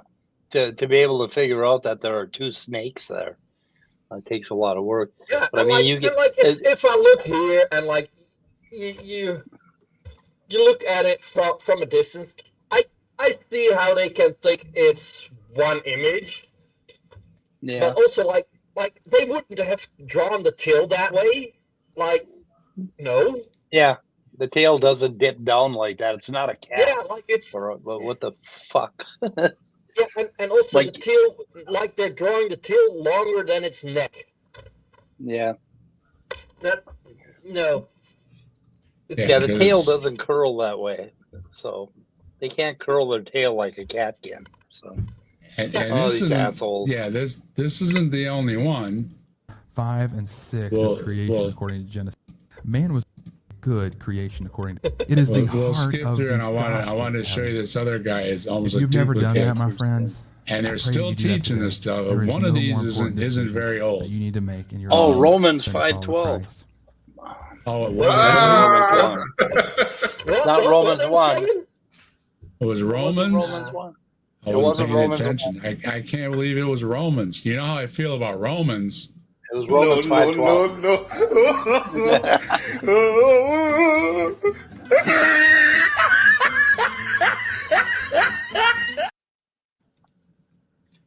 And any part of Romans, it just makes me chuckle. It's a letter to the Romans. I mean, that part has bothered me ever since I was a little kid. This is a letter Yeah. to the Romans about how they were behaving. Thanks for tuning in. A letter to the Romans. See, it's like when you leave out full titles of these books and you realize that it's a title for a book. And this title for this book or scroll, however he wrote it, was a letter to the Romans. And every time he says it, all I can think is I'm laughing. I'm saying, you know how many people are Romans anymore? Not very many. Not very many. You're over in Europe there, Brainless. How many Romans would you guess there are? Just off the top of your head. I have no clue. What would you define as a Roman? Like, There were a lot of Anybody that Romans. lives in probably that a half area the part around of the Italy. Roman Empire. Yeah, So- anybody around Italy there that would call themselves a Roman these days, that's got to be in the thousands, all right? Yeah. Actually, more Rome, than Italy that. has 2.75 million residents. Well, that many. Okay, well, 3 million. Okay, What a few. that's the size of a small city. The wider city proper, is 4.35 million, but that's not in the city proper. Okay. Oh, well, there are more Romans than I thought. Forgive me, but yeah, that's still a small group of people comparative. But okay, 3 million Romans. Well, 3 million Romans among you. Watch out, they'll take you over. I'm going to post a comment on that video. In the faith of believers and to Yeah, he's challenge fun. the unbelief in others. I pray that you found this presentation helpful. Oh my Also, gosh. please note that this 10 to 15 minute presentation cannot exhaustively address most issues. My prayer is that it stimulates you to personally research It further, didn't and even I am sure that adequately you will find the Word of address the God issues that it bringing did cover. time and Well, time these again. aren't very long ones. I No, was but saying, like, what? We finished what? We finished one. We did. We're yeah, good. we are skipped so a little sharp. bit. But I You want to could get to have conveyed better knowledge if you had not posted that video at all, Mr. Doctor, who will never give me a Band-Aid. Yeah. Now, I just wanted to show that these are both relatively new, but they're both relatively close, and these things still being taught. And here at Saturday Night the Atheist, you're rarely going to hear about anything new because there just isn't that much. Okay, and but these folks are still repeating this and talking about how great certain people are and conveying this stuff and what needs to get out of schools and all kind of things that apply to you and yours. So pay attention. Not that this is just one oddball, but these oddballs are teaching this stuff recently. And what are your neighbors thinking about, right? Are they thinking about this stuff? Are they not thinking about this stuff? Oh, well, it's not so bad. If you hear this person talking about this stuff that has no business talking about this stuff, what are they talking about when you're not listening? He has another video called "Is Gender Fluid?" I'm dying to watch that one. Oh, he's got some good ones. The original featured video there is in the description, as well as go to the description if you want to help out with some medical bills, if you want some merch from Bree, if you want to follow Joe over. By the way. Is Bree, who's over there? Bree's in the side chat. I saw Bree pop up somewhere. Oh, we saw a Bree. I thought I saw a Bree. I saw some. I heard something Saw buzzing. Jasper. Yeah, I saw it. Yeah. A good day buzzer. Cook report. There she is. Hello, Bree. I was a little late this morning. I just said I overslept Bree for like one of the first times ever. Even when I'm tired, I always get up for Bree. And I was sleeping so good. I said, man, I still got like an hour. I'm gonna lay back down. And I woke up and it was already an hour into your show or whatever it was. And I apologize. Saturdays just don't seem right unless I start with Bree. But man, something about my treatment yesterday or something. I don't know. I was good and relaxed, something. And I just I missed my Bree alarm. So, hello, Bree. And yeah, the Crook Report is here. Tori's here. We got everybody in the house here. Good to see everybody. We got Ryan. I was talking and listening. I missed it. Chat was rolling right by. We got, let's see. I said hey to Sydney. How you doing? We got Chris and Mary. Is that what that is? No, it's Chixel. That green is hard to read. And don't forget Loki. Here, Loki. Chixie Marie. Chixie Mary. Chixie Marie. Yeah. Marie. Mary. Either way. Chixie Mary. Chixie Mary. Okay. Hello. And I'm gonna have to check my thing more. Roman Catholics. Yeah, I know. I was thinking there's got to be thousands, right, with the church and and everything. But I didn't think there was millions and all participating in that area. One part of Italy there, but yeah, that's there's quite a few. There's millions of. Well, I guess I could see just in clergy it could push 1 million really, and then supporting staff and then the city folks, just to run things, and yeah, it could add up real quick. And then you have people that just live there because there's houses to rent or whatever. Sure, yeah, I guess it would add up. I just never really thought about it. Native is dropping good emojis. I love it. So is Jasper. Love the emojis. And Mander? Oh, our toast buddy did another video the other day. He came up on my feed. Oh, he was ranting about atheists again. Oh. Yeah, we missed that one. We should check in with him again because he's bad shit. Paul actually addressed the epistles to all the saints in Rome. Don't you hear me talking about Rome? To all God's beloved in Rome. So that's what it was. But I know he was talking to Romans. To all the saints in Rome. Okay. By the way, I'm not a saint in Rome either. So how about that? Hey, good to see you, Bree. And who else joined in? Hey, well, there's Deep State. We put you in the description.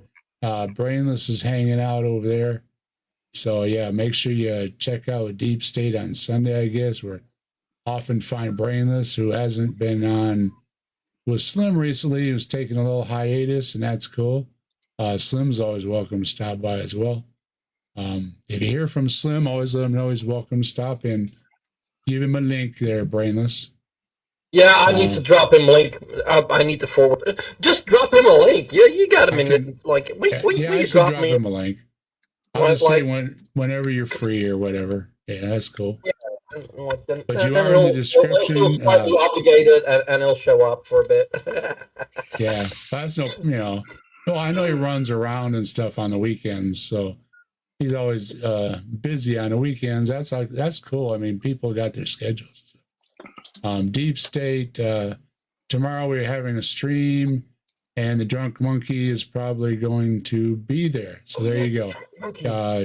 Find Deep State's link down in the description, and you'll find Brainless over there. So, like, if you like Simos, like, he's British, but Drunk Monkey is British and rude.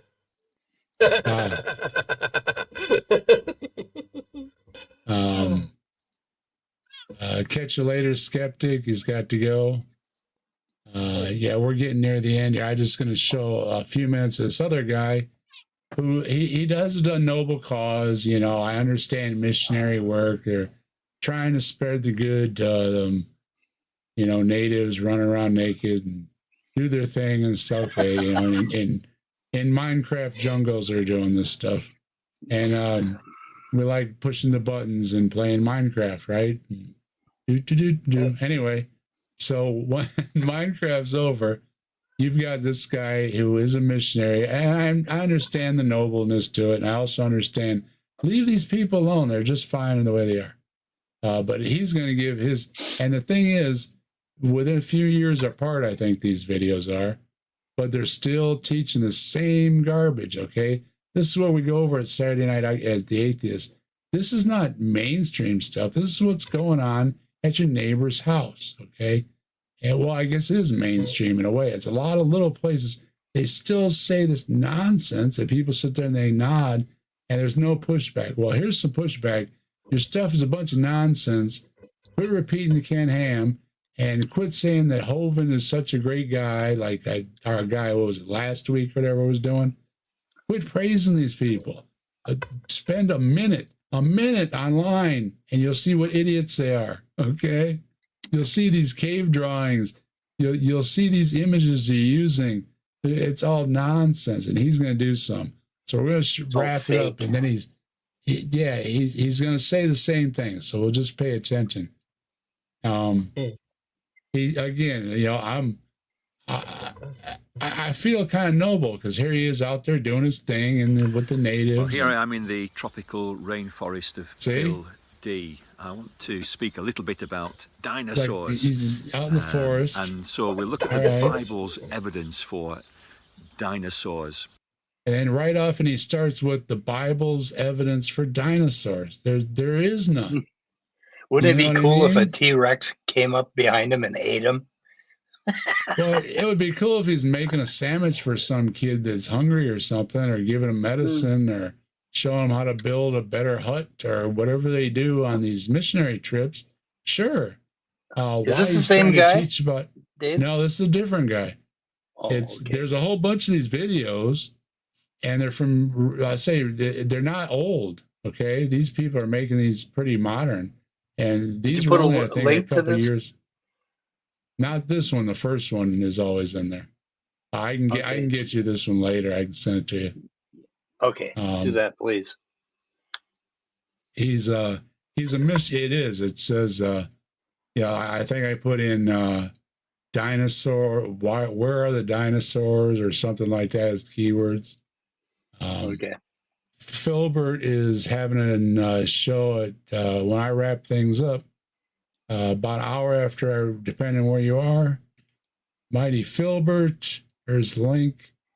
State of the Filbert, 9 Central, 10 Eastern. So little break time after we get off. Stop by and see the Mighty Filbert. And please, if you've got any links or whatever, feel free to share them as long as they're not deconvertimed links, because always open those in private. Hey. But listen to what he has to say real quick. What do we have? There's quite a bit in the Bible that's very, very helpful. First of all, we can say that they were created at the same time as man. Genesis chapter 1. Well, don't you think that's obviously wrong by now? I mean, come on, dude. Man hasn't been here that long. It's just glaringly obvious, unless you open the Bible. Who cares? The Bible is wrong. And when you talk to the people that know the Hebrew, whatever they may be, rabbis or whatever they're called, isn't rabbi a teacher, Scott? Yeah. Or, well, there's somebody that knows Hebrew in the side chat. Well, yeah, a rabbi is a teacher, and of course they also, pass on the traditions of Judaism to their. They're the learned ones, right? Though, yeah. You become a rabbi, though, right? You have to do the schooling and everything. Yeah. Right. Now, I don't know if they have lay rabbis. You can have lay ministers and lay preachers. Sure. In the Christian churches. I don't know if they have that equivalent in Judaism. Okay.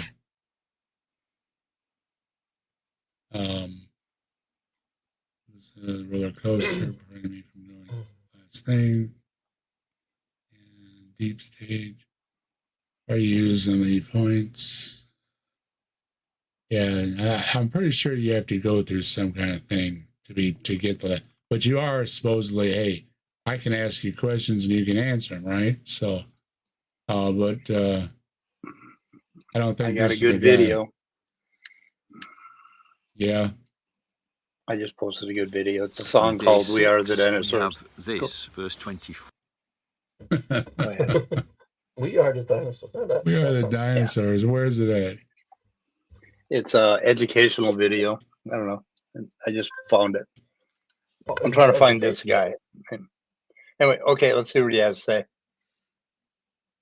All right, this guy's looks like he's diving into the Bible. And the Lord said, let the land produce living creatures according to their Uh-oh. kinds, livestock, creatures that move along the ground, and wild animals, And each dinosaurs. according to its kind. And it was so. God made the wild animals according to their kinds. And the Bigfoot Did he kind? make any dinosaurs? Does it say dinosaurs in the Bible? I haven't seen the Dinosaur Bigfoot kind. kind in there either. Terrible lizards? Big lizards? Does he say anything? And dragons, like Ken Ham makes, he likes to say that he does, how he uses Stroms is how he defines words, but he does the opposite on dinosaurs. He uses what most people say is not a dinosaur, and he goes down to the definition that says this is a dinosaur. Dragons in the Bible does not mean what we think of. We think of a knight in shining armor saving the princess and the gold in the castle or whatever from the fire-breathing dragon. When people talk about dragons in the old days, it was an evil place. It was a place where there weren't people for whatever reason. And those reasons were usually blamed on a supernatural source, when actually there were things like the ground was terrible and it didn't rain there, okay? And it's hard to make a living there, so people don't live there. Ta-da! So it was an explanation. It wasn't the actual curse. They put the curse on later as the explanation. And they had a theory. Didn't they have a theory about how dinosaurs breathe fire? Where basically instead Sure. of the gas coming out of the dinosaur's butt, it came out of his mouth. And then we struck his teeth together. They were like flints, and they lit up in fire. Anyway, I'm just speculating. I don't know. It's explaining fireballs from the sky to primitive people, especially I'm sure sailors would see plenty of these things streaking across the sky, it's just like they do today, but it wasn't Maybe a the dragon. fire was coming out of the dragon's It's a cool butt. story.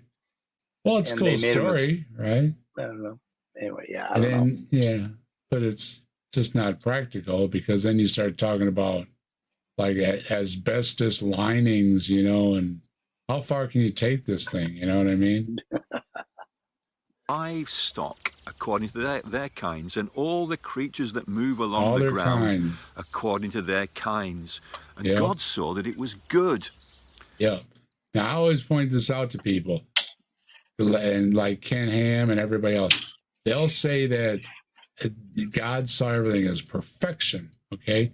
God saw everything very good to God. Now, Scott, especially, and anybody religious leaning that's read these books, pay attention here. To what God sees as good is what God sees as good. So, if God saw death and disease as good, they would be, by definition, good, right? Did God see the snake in the fruit tree and Well, the say, way I understand it is good? Anything to God, anything made by God is good to God, even if the it only snake? has a good. Well, it depends on the ends. You can have The a whole talking war snake. of people, terrible things happening, but it was for a greater good, or God's good. Isn't that the way I understand it? If that's by understanding, anything beyond God is a scapegoat, because God does good and bad to people to influence some type of outcome, right? Which is his ultimate plan and his ultimate book, right? Yeah. Because Well, you don't have any free will, but see, you also have an endless scapegoat. In Genesis 55, E-I-E-I-O. in Genesis 55, God said, I put the fucking snake in the tree, the talking snake in the tree, but I didn't expect you to talk to it. Okay. I didn't Right. expect you to listen. But to it it. was Wait. God was allowing the whole thing. You know what I mean? It's all but part wasn't- of God's plan, right? Isn't he all-knowing? So how did he not know? What? Right. Well, he has I to, don't- because he has the divine plan. See, that's always the reason that if something good happens, God did it. If something bad happens, it was God's will. We okay? did it. It's our Yeah, fault. but either way, it's there. We have no free will when you bring in a God who has an ultimate plan, because no matter what you do, it's part of the plan. So you can't scapegoat anybody else, but he's going to try to. Then God said, my let us God. make man in our image, in our likeness, and let them rule. But we are made in his image and likeness will tell you you're like, okay? You're like him. So to be like him is to be deceitful. But no, God doesn't deceive you. You're just reading it wrong. And that's where you get all the denominations of you're just reading the Bible wrong. And our favorite guy, our Brad guy, KJV or nothing, or you're just wrong. And you're in this certain group, or you're just wrong. And everybody sets up, you're wrong. How you doing, Orgy? Hey, that We Are the Dinosaurs video has 35 million views.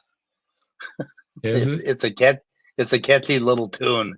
Everybody ought to listen to it. So, All right, we will. pretty cool. We will. You put it in the private chat? I put it in regular chat. So Put it in a private chat for me, would you? So I can what's private?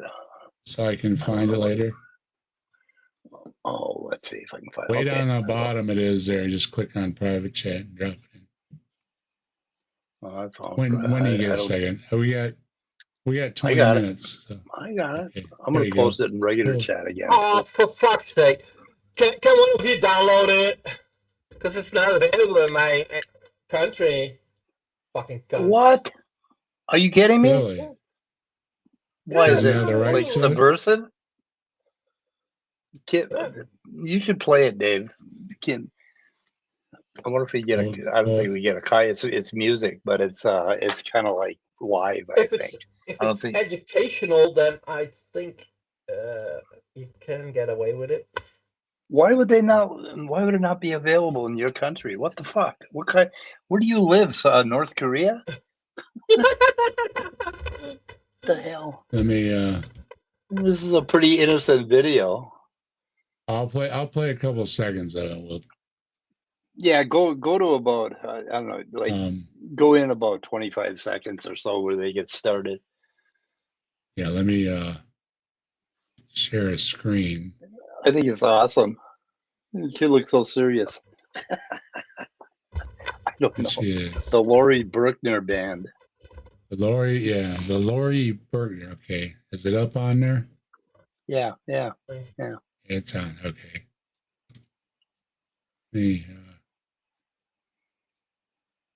All right. This is Answering Atheism page.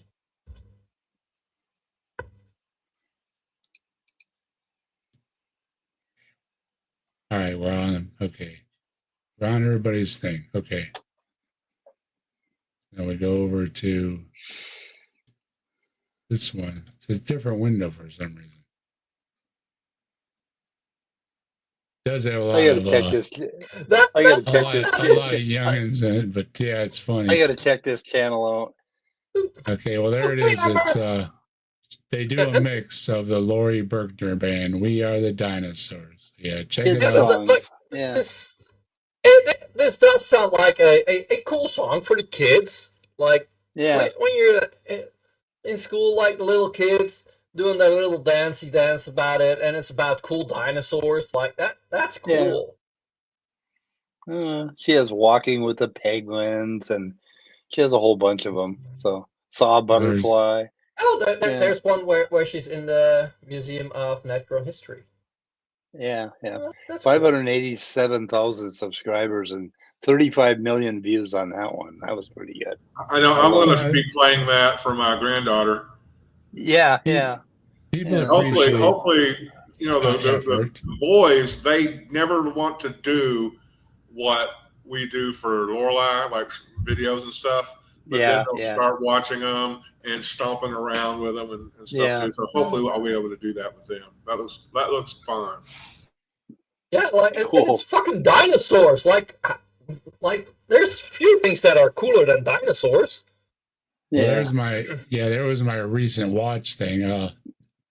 I was watching this where they're infusing these people, especially these little ones with have cancer and stuff, and getting responses. And of course, I'm not promoting anything, just what I was watching. And yes, this whole thing with this pareidolia and these dinosaurs in the museums, right? This is my history right here. So if you want to know what I was looking at recently, this is what it was. And yeah, a lot of this stuff is by what they want you to look at.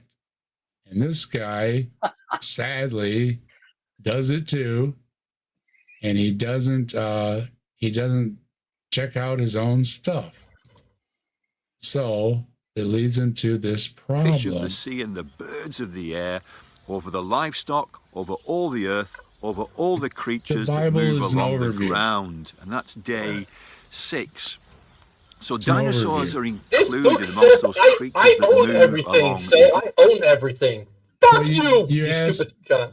Yeah, you ask anybody in the Jewish faith, and even Ken Ham's been told this, and it's one of my favorite moments. I thought the vein was going to burst right out of his forehead, is when this guy was telling him that in Hebrew and Genesis and everything, it's not to be taken as literal days, like everybody says 1 through 6, and on the 7th day he rested. And it's a nice story, and it's just a story.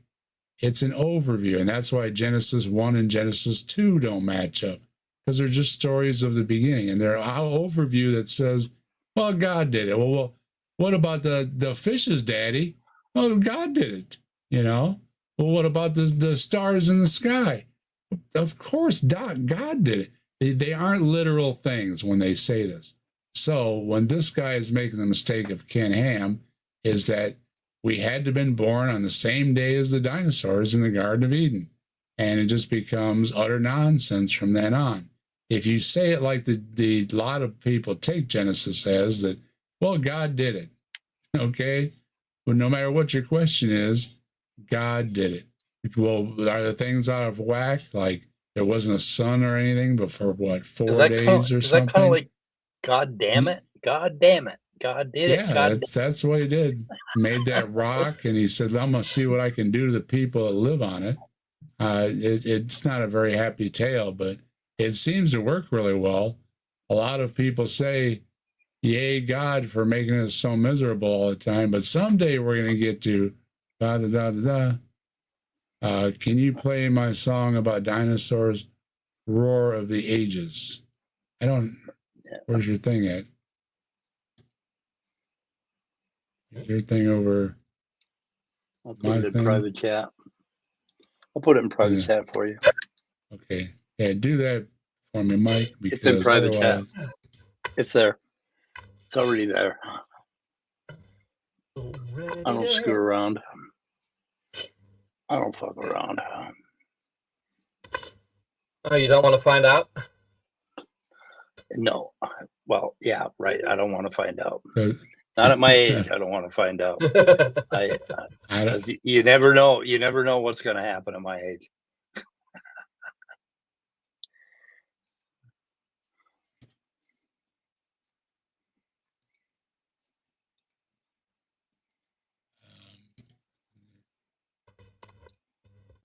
Share screen.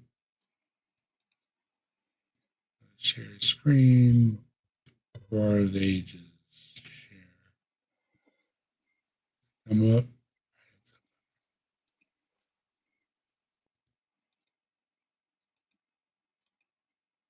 Where's play on this? Let's play over here. Let's play.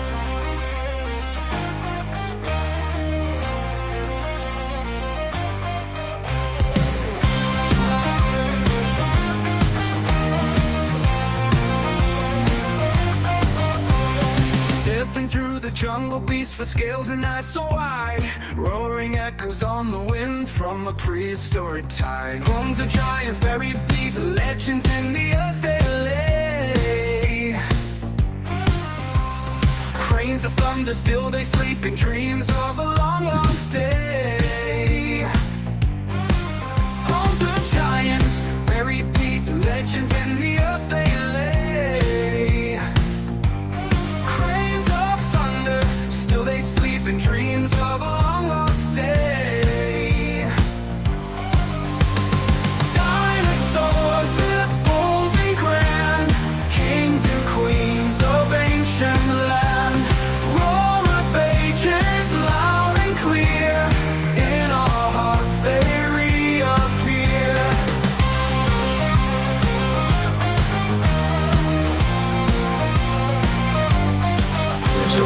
Dinosaurs, mighty king, biting stars while night would sing. Brontosaurus, peaceful grace, gentle giants through the haze. Feathers bright, raptors soar, swift they move like whispered lore. Mountains tremble at their feet, rhythms of a primal beat.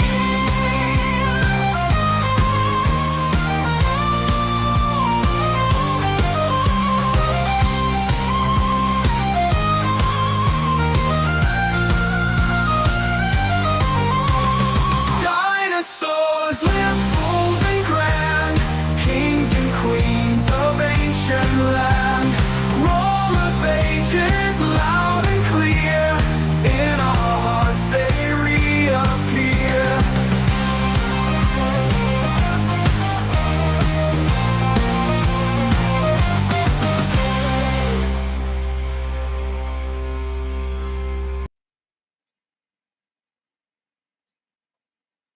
Yeah, that's what they are. It's so mythological and everything. Hold on, I gotta click the thing out. So It's so you don't want to believe how big these things were. So it was, yeah, they made great stories. Created on the same Nobody day. doubts that. Go ahead, Mike.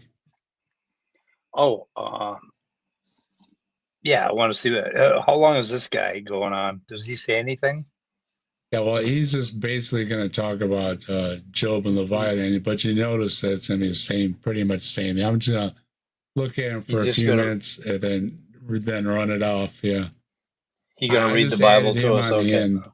Yeah, I just okay. added the end because I wanted to point out to folks, anybody that may watch this, if you're a believer or on the fence, whatever, that's fine. Okay, I understand. And nobody's trying to convince, well, everybody's trying to convince you, I guess.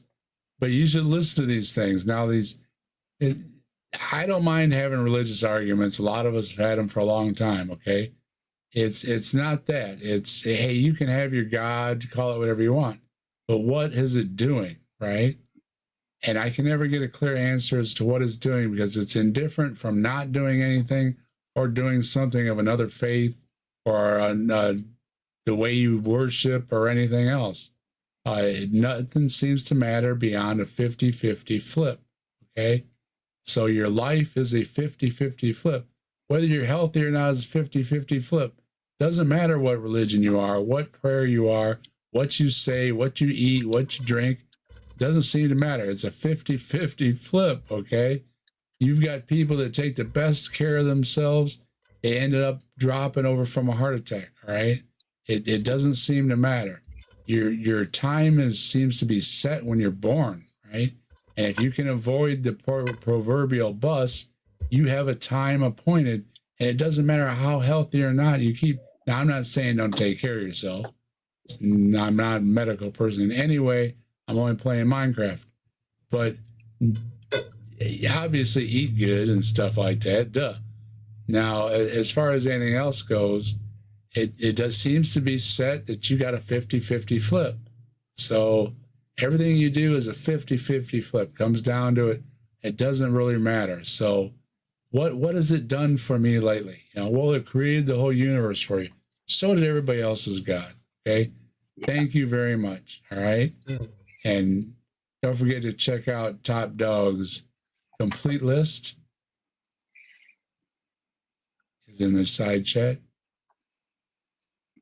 And my side chat should be saved, by the way. So you just go back near the end here, and here we are.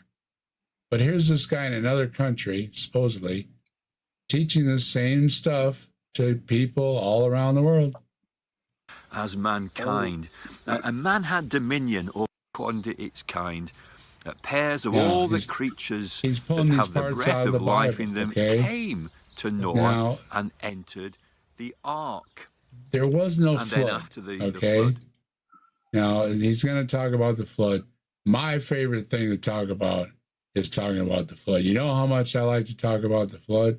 I like to talk about the flood so much that I made a video just about the flood. And I would love to share it with you on the end of this video here, because now he's going to talk about a flood. Now, you don't need a Noah, you don't need a magic zoo boat without a flood. There was no flood. Okay, we have civilizations that lived through the time of the flood. Just sit right back and you'll hear the tale of a righteous float that started out in pretty ancient ridiculous, times isn't it? upon a magic zoo boat. The rain It's began to pour ridiculous. like mad God's judgment No, didn't Noah. stop. It is. If not for God didn't Noah's bring floating magic crate, there'd people be no or life at magic all. animals Ain't or no life righteous at all. people or No anything life at else onto this magic zoo boat. With Noah and There his wasn't a ancient flood. beard, his wife just So rolled her anytime eyes. somebody says Noah, They boarded or well, the raptors, stegosaurs too, all explanation is trained to sit magic, and stay. and Two turn it down a little bit. T-Rexes in bunk beds, And- stalls, or what could God, go wrong, you know, you just say? Three I was soldiers just enjoying taught that. the dinos how to Huh? harmonize. Who taught I'm enjoying the dinos music. how to harmonize? Yeah, you can- You can turn it. Woolly mammoths, zebras So, sharing beds. it doesn't matter what you add to afterwards. Any geology book will The just ark was built with start out by cubic saying, and doors that sealed ever with since bread. land appeared, You ask about there is sanitation, not don't just water don't go over the there. earth, okay? Just don't go There's there. always been places that aren't. Just And then don't they'll go say there. goofy things like, So well, the come land aboard rose the because of the sacred ship flood, where and science then it pushed hits it the wall. higher. And they always With have creatures from all moving the continents, goalposts, we okay? had them all. But no, The timeline's tight, the no. logic light, So the anything rain beyond began to Noah flow. and the flood and all that now stuff, you're on a bumpy ride aboard the And magic missionary, zoo boat, sir, the magic please zoo boat. stop going to other countries magic and zoo telling them boat. their ancestors were magic wiped zoo out by a boat. flood, because they weren't. Okay, they were then, they are now. All right. I like to joke for many years. Ken and Ham got laughed out of country by the Aborigines, who've been there since the dawn of mankind. Okay, since we first went out looking, there was the Aboriginal people. All right. Long time. And when they were pointing and laughing and everything, that it wasn't, oh, Ken Ham thinking, what a nice people. No, they were making fun of you, Ken, because they were telling you the earth isn't even that old, longer than they were in country, okay? It's nonsense. And that's why I make video like this and I play it all the time, because it's utter nonsense. And if you're going to talk about Noah or a flood or all the animals on a boat, no, it's magical nonsense. And that's why philosophers supposedly on the internet today, and I won't mention their names because, hey, right, we're beyond that. We'll say, we're not going to talk about the magic zoo boat. It's just a miracle from God. Yeah, it is, and it's ridiculous. Two rhinos juggling on the deck and Bigfoot hiding near the wreck. Here on the magic zoo boat, here on the magic zoo boat, here on the magic zoo boat.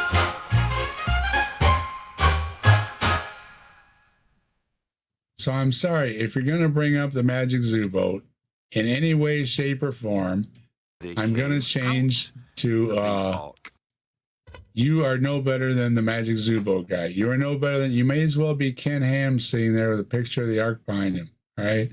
It's utter nonsense. It doesn't explain anything. It's a cute story, all right? And to be honest, it's one of those stories that, again, is using fear of, you don't want this to happen to you. Well, don't worry. But next time it's going to be by fire. It's going to be much better. No, that's no better. Nobody wants to die in a drowning or a fucking what, end of the earth or fire from the sky or any of those types of things. No, they want the ground opening up, fire, like Beavis and Butthead, fire, right? No, nobody wants that. Of course they don't want that. Just like you want to go to heaven or you want to go to hell. Duh, right? Give me the broken glass over the ice cream. Well, it's stupid things. This guy, just want to point out, he says the same things the first guy did. But he's off supposedly in another country being missionary or whatever and telling other people about this stuff. And obviously he's got gray hair, so he's been telling people, and people kind of probably look up to him a little bit. He's got gray hair and talks well or something. But he's saying the same things. And if he scoots through. Clearly beneath that too. that water canopy collapsed and the rains fell. It's the first time. Now, the water canopies fell and the skies fell and the frozen and everything, it all fell. Well, no, it didn't. It's nonsense. You might as well be watching the Hawaiian shirt guy, folks. And I don't mean in a good way. I mean in every derogatory way possible. Mike's got a phone call from a friend and he dropped off. And so I just wanted to point out that, this guy is saying nothing different than these other folks, and it's going on around the world, targeting not only young people, which they do in these schools now, K through 12, they're pounding this stuff in kids' heads, but this guy's going to other countries and doing it now. So, I mean... Well, they've been doing that for ages. Yeah, I mean, that's the thing. Train the savages. Yeah, I mean, have you ran into it like I've ran into it? That, well, this just a nutty old grandpa, and I don't mean any offense to anybody. They're just words I'm using, okay? The use it however you want, metaphorical or whatever. Somebody's got that crazy uncle, right? Okay. I'm on a rant. Yeah, I'm on a rant, all right? Let me tell you what. Yeah, see, I don't mind if you're out, really, I do not mind if you're out teaching about Jesus, helping people, feeding them, and all this. These are good lessons. Why are you not out teaching this? You're always out attacking something, especially something you don't know anything about. And it's especially sad when you don't know anything about the Bible, okay? I mean, you're supposed to be teaching about a religion of forgiveness and everything and stuff. And about Peter telling you to prepare to give a good answer and everything. Not terrible answers. And there is nothing wrong with having an answer of, I don't know, or these are stories about things a long time ago. And when you start taking them literal and you want it pushed in schools and you want all the science and everything else pushed out, come on. I mean, you're doing harm to other people. And that's when it's time to step away. Seriously. You're not teaching about this. You've got the best selling point.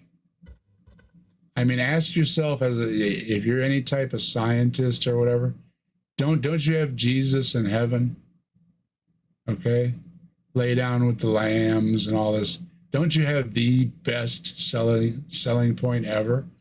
Why don't they just talk about Jesus in heaven? Why try to poke all these holes with a bunch of nonsense, trying to read their own interpretations into their text? And this goes for all you guys. I don't care if you're KGV, because as soon as you get KGV only, then you're, well, but how are you reading the KGV, right? It's nonsense. Any book, I don't care if it's spiritual or not, is not designed to reach an individual. Or, I mean, I said that backwards. It's designed to reach an individual. It's not designed to grow a large audience, okay? If everybody agrees with it, you might as well be bobbleheads. You're supposed to be taking your own meanings away from them. And if they're religions or not religions, you're reading too much or too little into the book. Either way, it's trouble, right? Take the book for what it is, for what you get out of the book. If it helps you spiritually, that's great. If it helps you with the loss of a loved one, that's great. If it helps you educate you on something, that's great. But don't try to take it for what somebody else tells you. That's where the problem comes in. And here's the problem again. This last guy and this other guy, they might as well just be reading a Ken Ham script, and you'll say, oh, Ken Ham, yeah, a lot of people have not even heard of him. And the ones that have, oh yeah, he's the dinosaur guy, or yeah, side traction, yeah, he's side traction Al, that's him, all right. It's laughable, but like a third of our population believes this stuff. And then you got to worry about all these other things going on. Oh, it's been higher than that. But I'll give them a third. Third of the people accept this stuff. Almost I've seen things about around a half that will accept this stuff, depending where you ask the question. Depends probably what part of the country you're in. But and as far as worldwide, I don't know, but there's way too many in the 21st century repeating this Ken Ham stuff. and getting way more views on it than they should. Okay. This guy is no different, and there's a lot of other ones that you saw my history there earlier. You can look up a lot of videos of something along the Bible and dinosaurs, or why are the Bible dinosaurs not around today, those kind of keywords. You put Bible and dinosaurs together, you wouldn't believe how many people are trying to decipher the dinosaurs as dragons into the Bible without even using their own standards of definitions that says dragons in the Bible are mostly about evil and things, badlands, and they're not even about a beast, because they have a fascination with dragons, knight in shining armor, getting saved, all that stuff. And I don't know if this guy might not have had the pictures. I think it was the last guy had the pictures.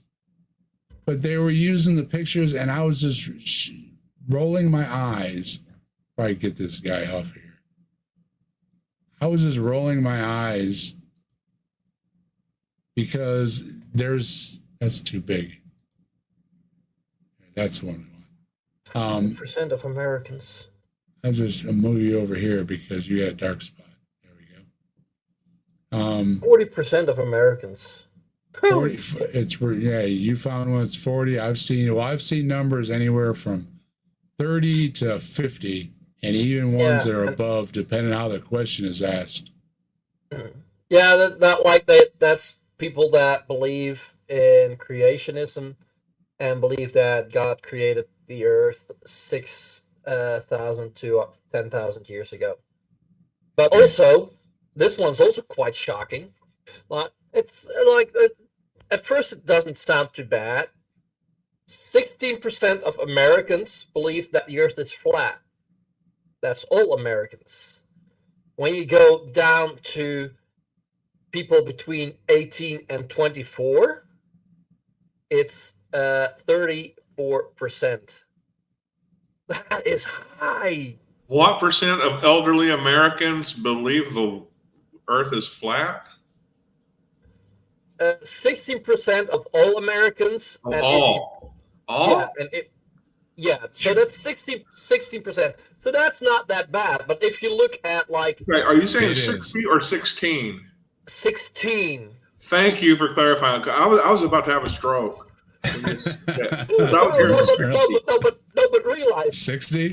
Yeah, and I don't want to live in this country anymore. If 50% of my neighbors think the world's flat. No, but if you go down and look at people between 18 and 24, then you're already at 34%.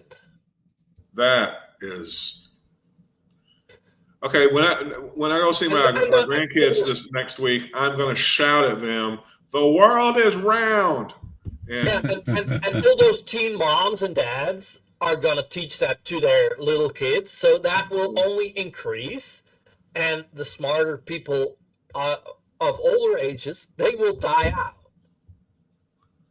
If you don't do shit about this, you're like in let's say 50 years, America will have a flat earther for president. Yeah, well, we could get that few a vote. It would slip right through. Absolutely. If you play by the numbers, never count anybody out, because if they can beat you at the numbers, if you see not how that many people vote, really. Yeah, no, but if you only see it's 16% overall. Yeah. And that's 18 and up. That's 18 and up. But if you look at the beginning of that age group, the percentage is a multiple. It's almost 3 times as high. Well, yeah. So that will only increase. Well, it's always worrisome. Look at what we got now. I mean, and of course there's a lot of used car salesman is what we've got now. I mean, you just want this guy to, slap you on the back and say, I'm gonna send you home when this beauty right here. Yeah, just sign right here. And what's that financing? No, we'll find somebody to finance for you. have a cigar, sit down, right?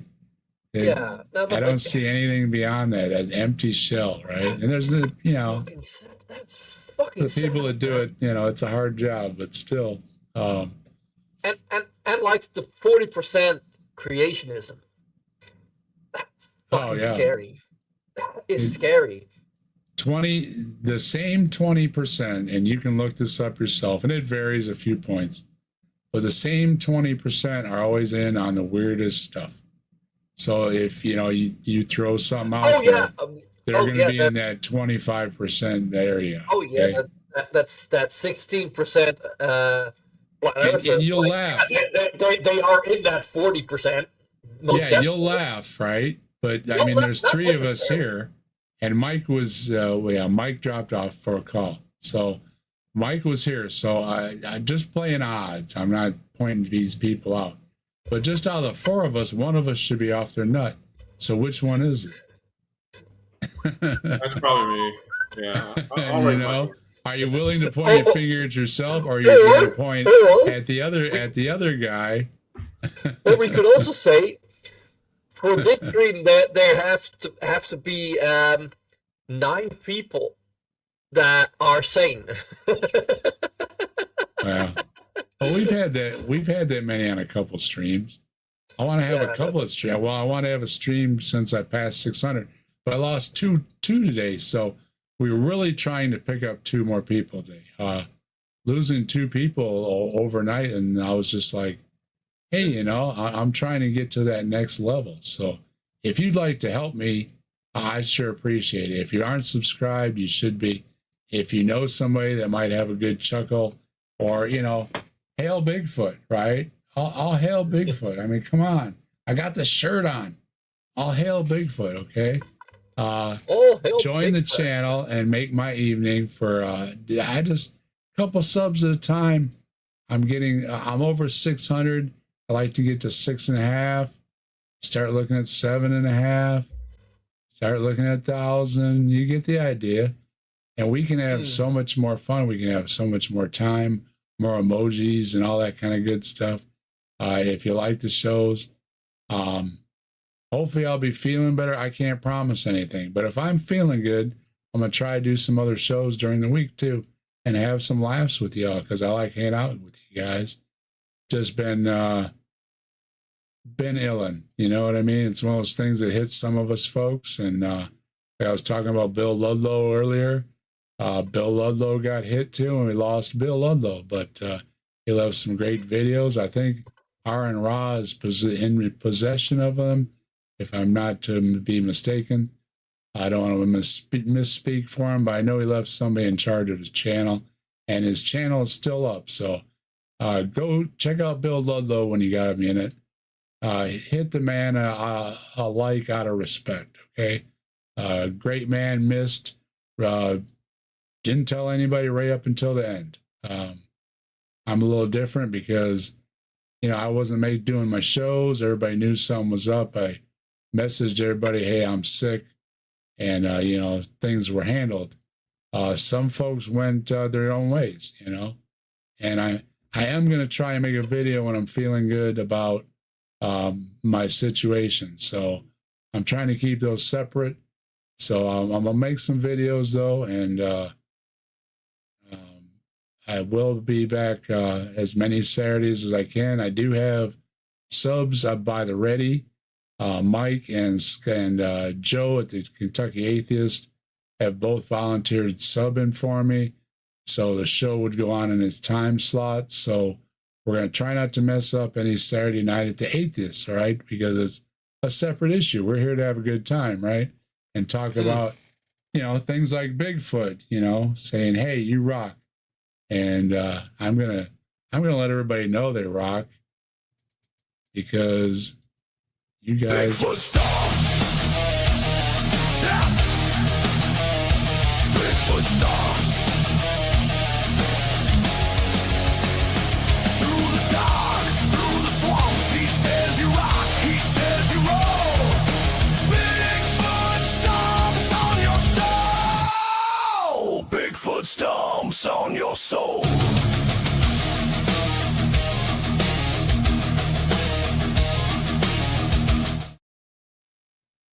Yeah, Tilting Windmill is always a great help for the channel. Really, really appreciate it. There's Bill Ludlow. I love watching Bill Ludlow.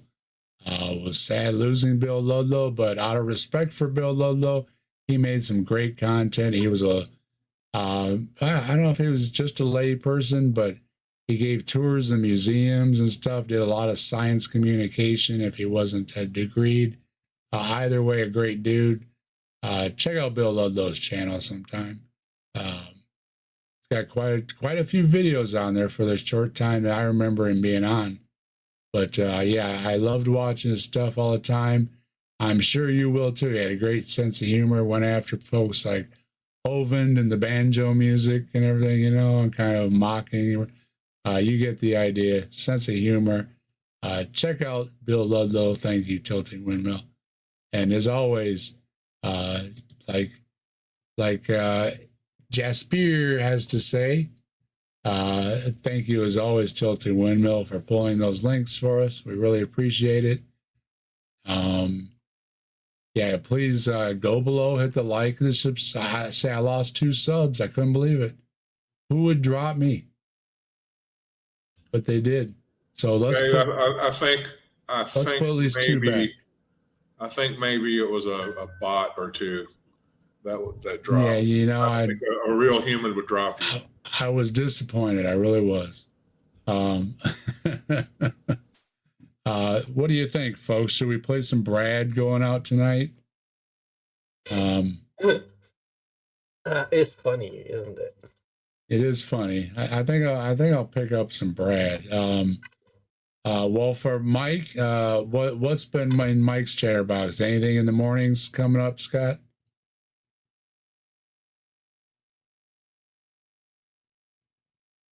Scott?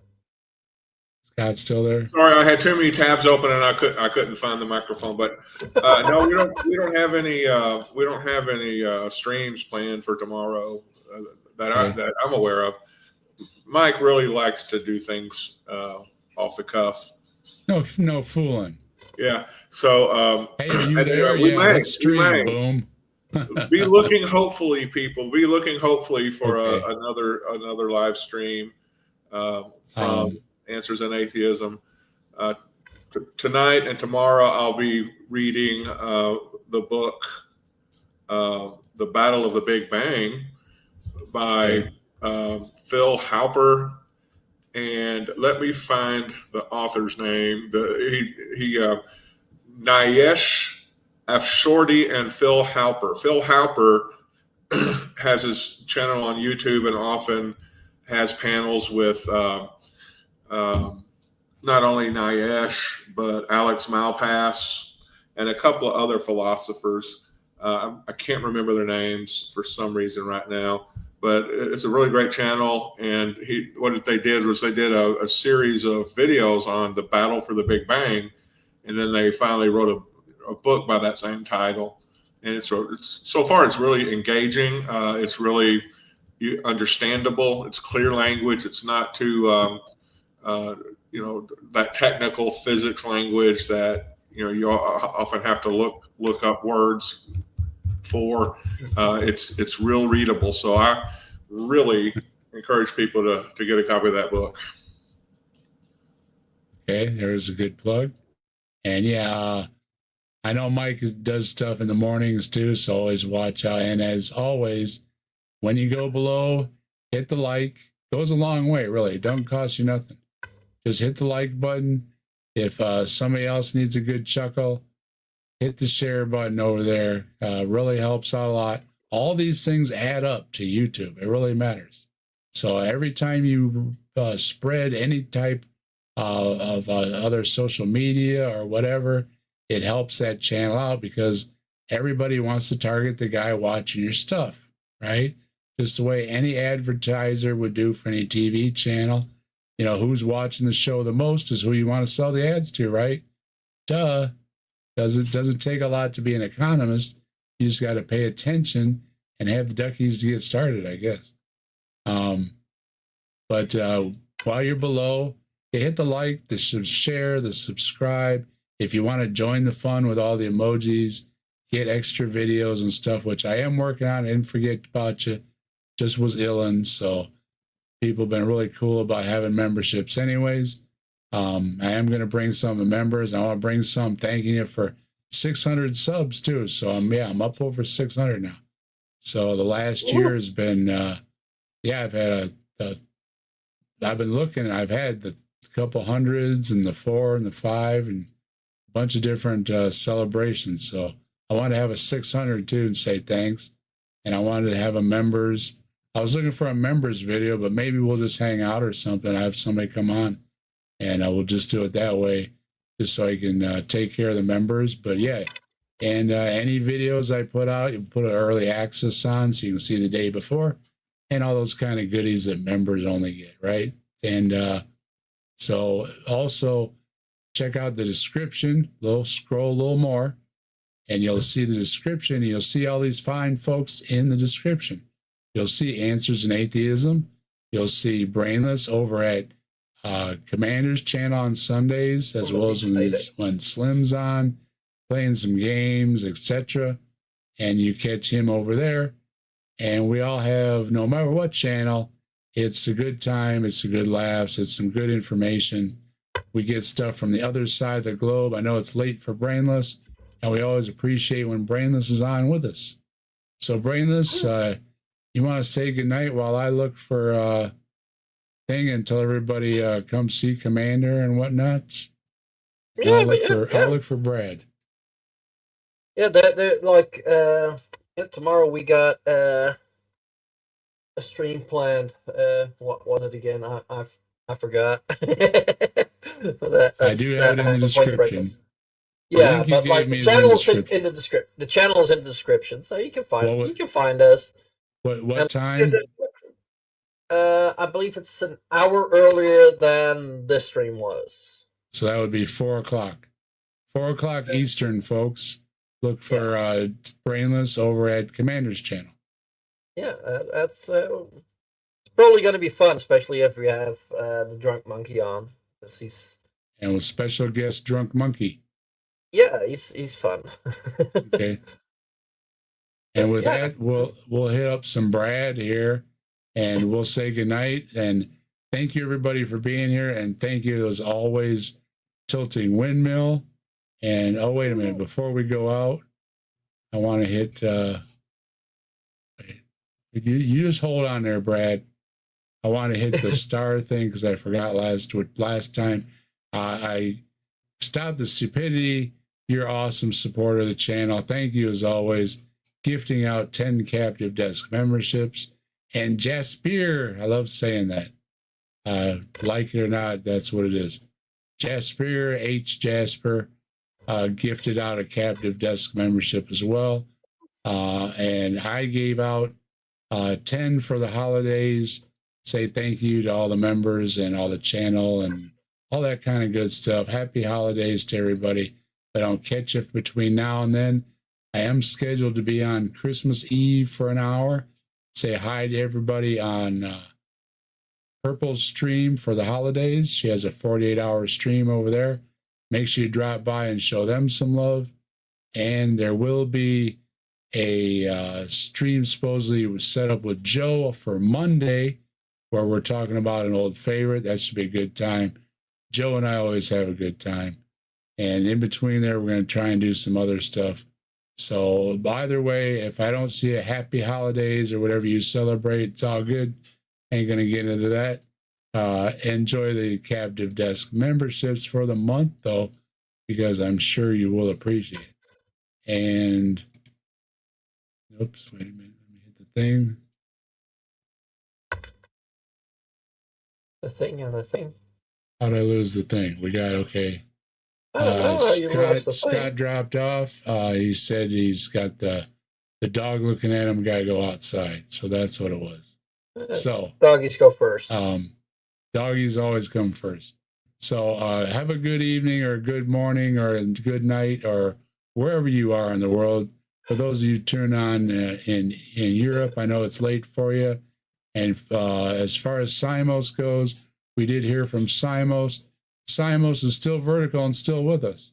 So Simos had a little issue I don't want to speak for him, but yeah, he did have a little issue going on up here, and he was getting it taken care of. So he is still with us. So he wishes Saul the well, and as always, Simos is welcome back as soon as he feels up to it. Okay, there was an announcement, I guess, on his channel too with Fabio and everything. I did miss it, so I didn't see that, but I know he did send me a private message. So he's back home and on the mend. So good for him. Yeah. And with that, yeah, we will send out with some Brad. And don't forget, this is a little bit of a headphone check. I can't stop it right at the beginning, so sorry. Good, yeah, have a good one, everybody. And look for us soon. And as always, look for us at Saturday Night at the Atheist, where we appreciate our guest hosts. And we always have a good time. And I hope you had a good time, too. I know I did.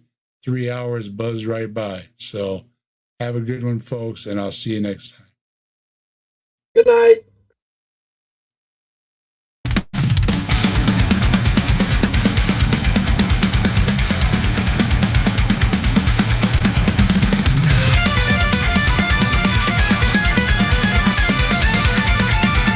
No such thing as an atheist. You guys do not exist. Hey, Answers in Atheism, and that desktop idiot, and that desktop idiot, and that desktop idiot, you're full.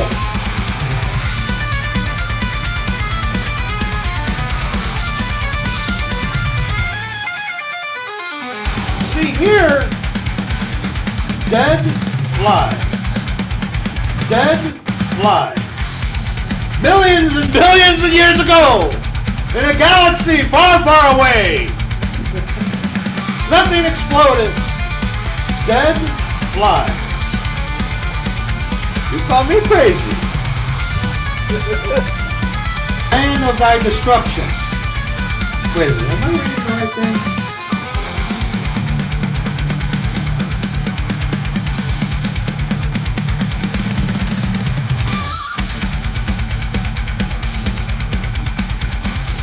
And you know what, atheist? Right. And you know what, atheist? Right. And you know what, atheist? Right.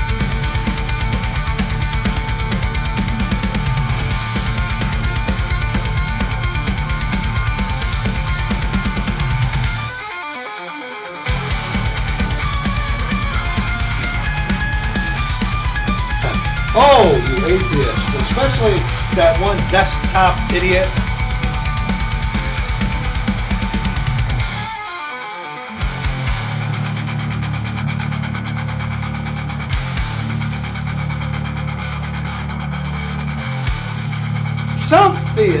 Self-theist, pain of thy destruction. Wait a minute, am I reading the right thing?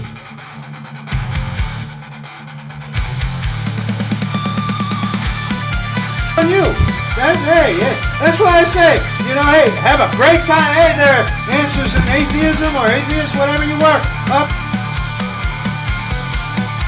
Oh, you atheist, especially that one desktop idiot. And you know what?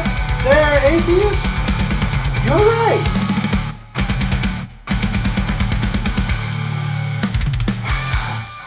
Unless the Lord Jesus Christ saves you, you are going to go to hell and burn forever. That's going to be it for this little video.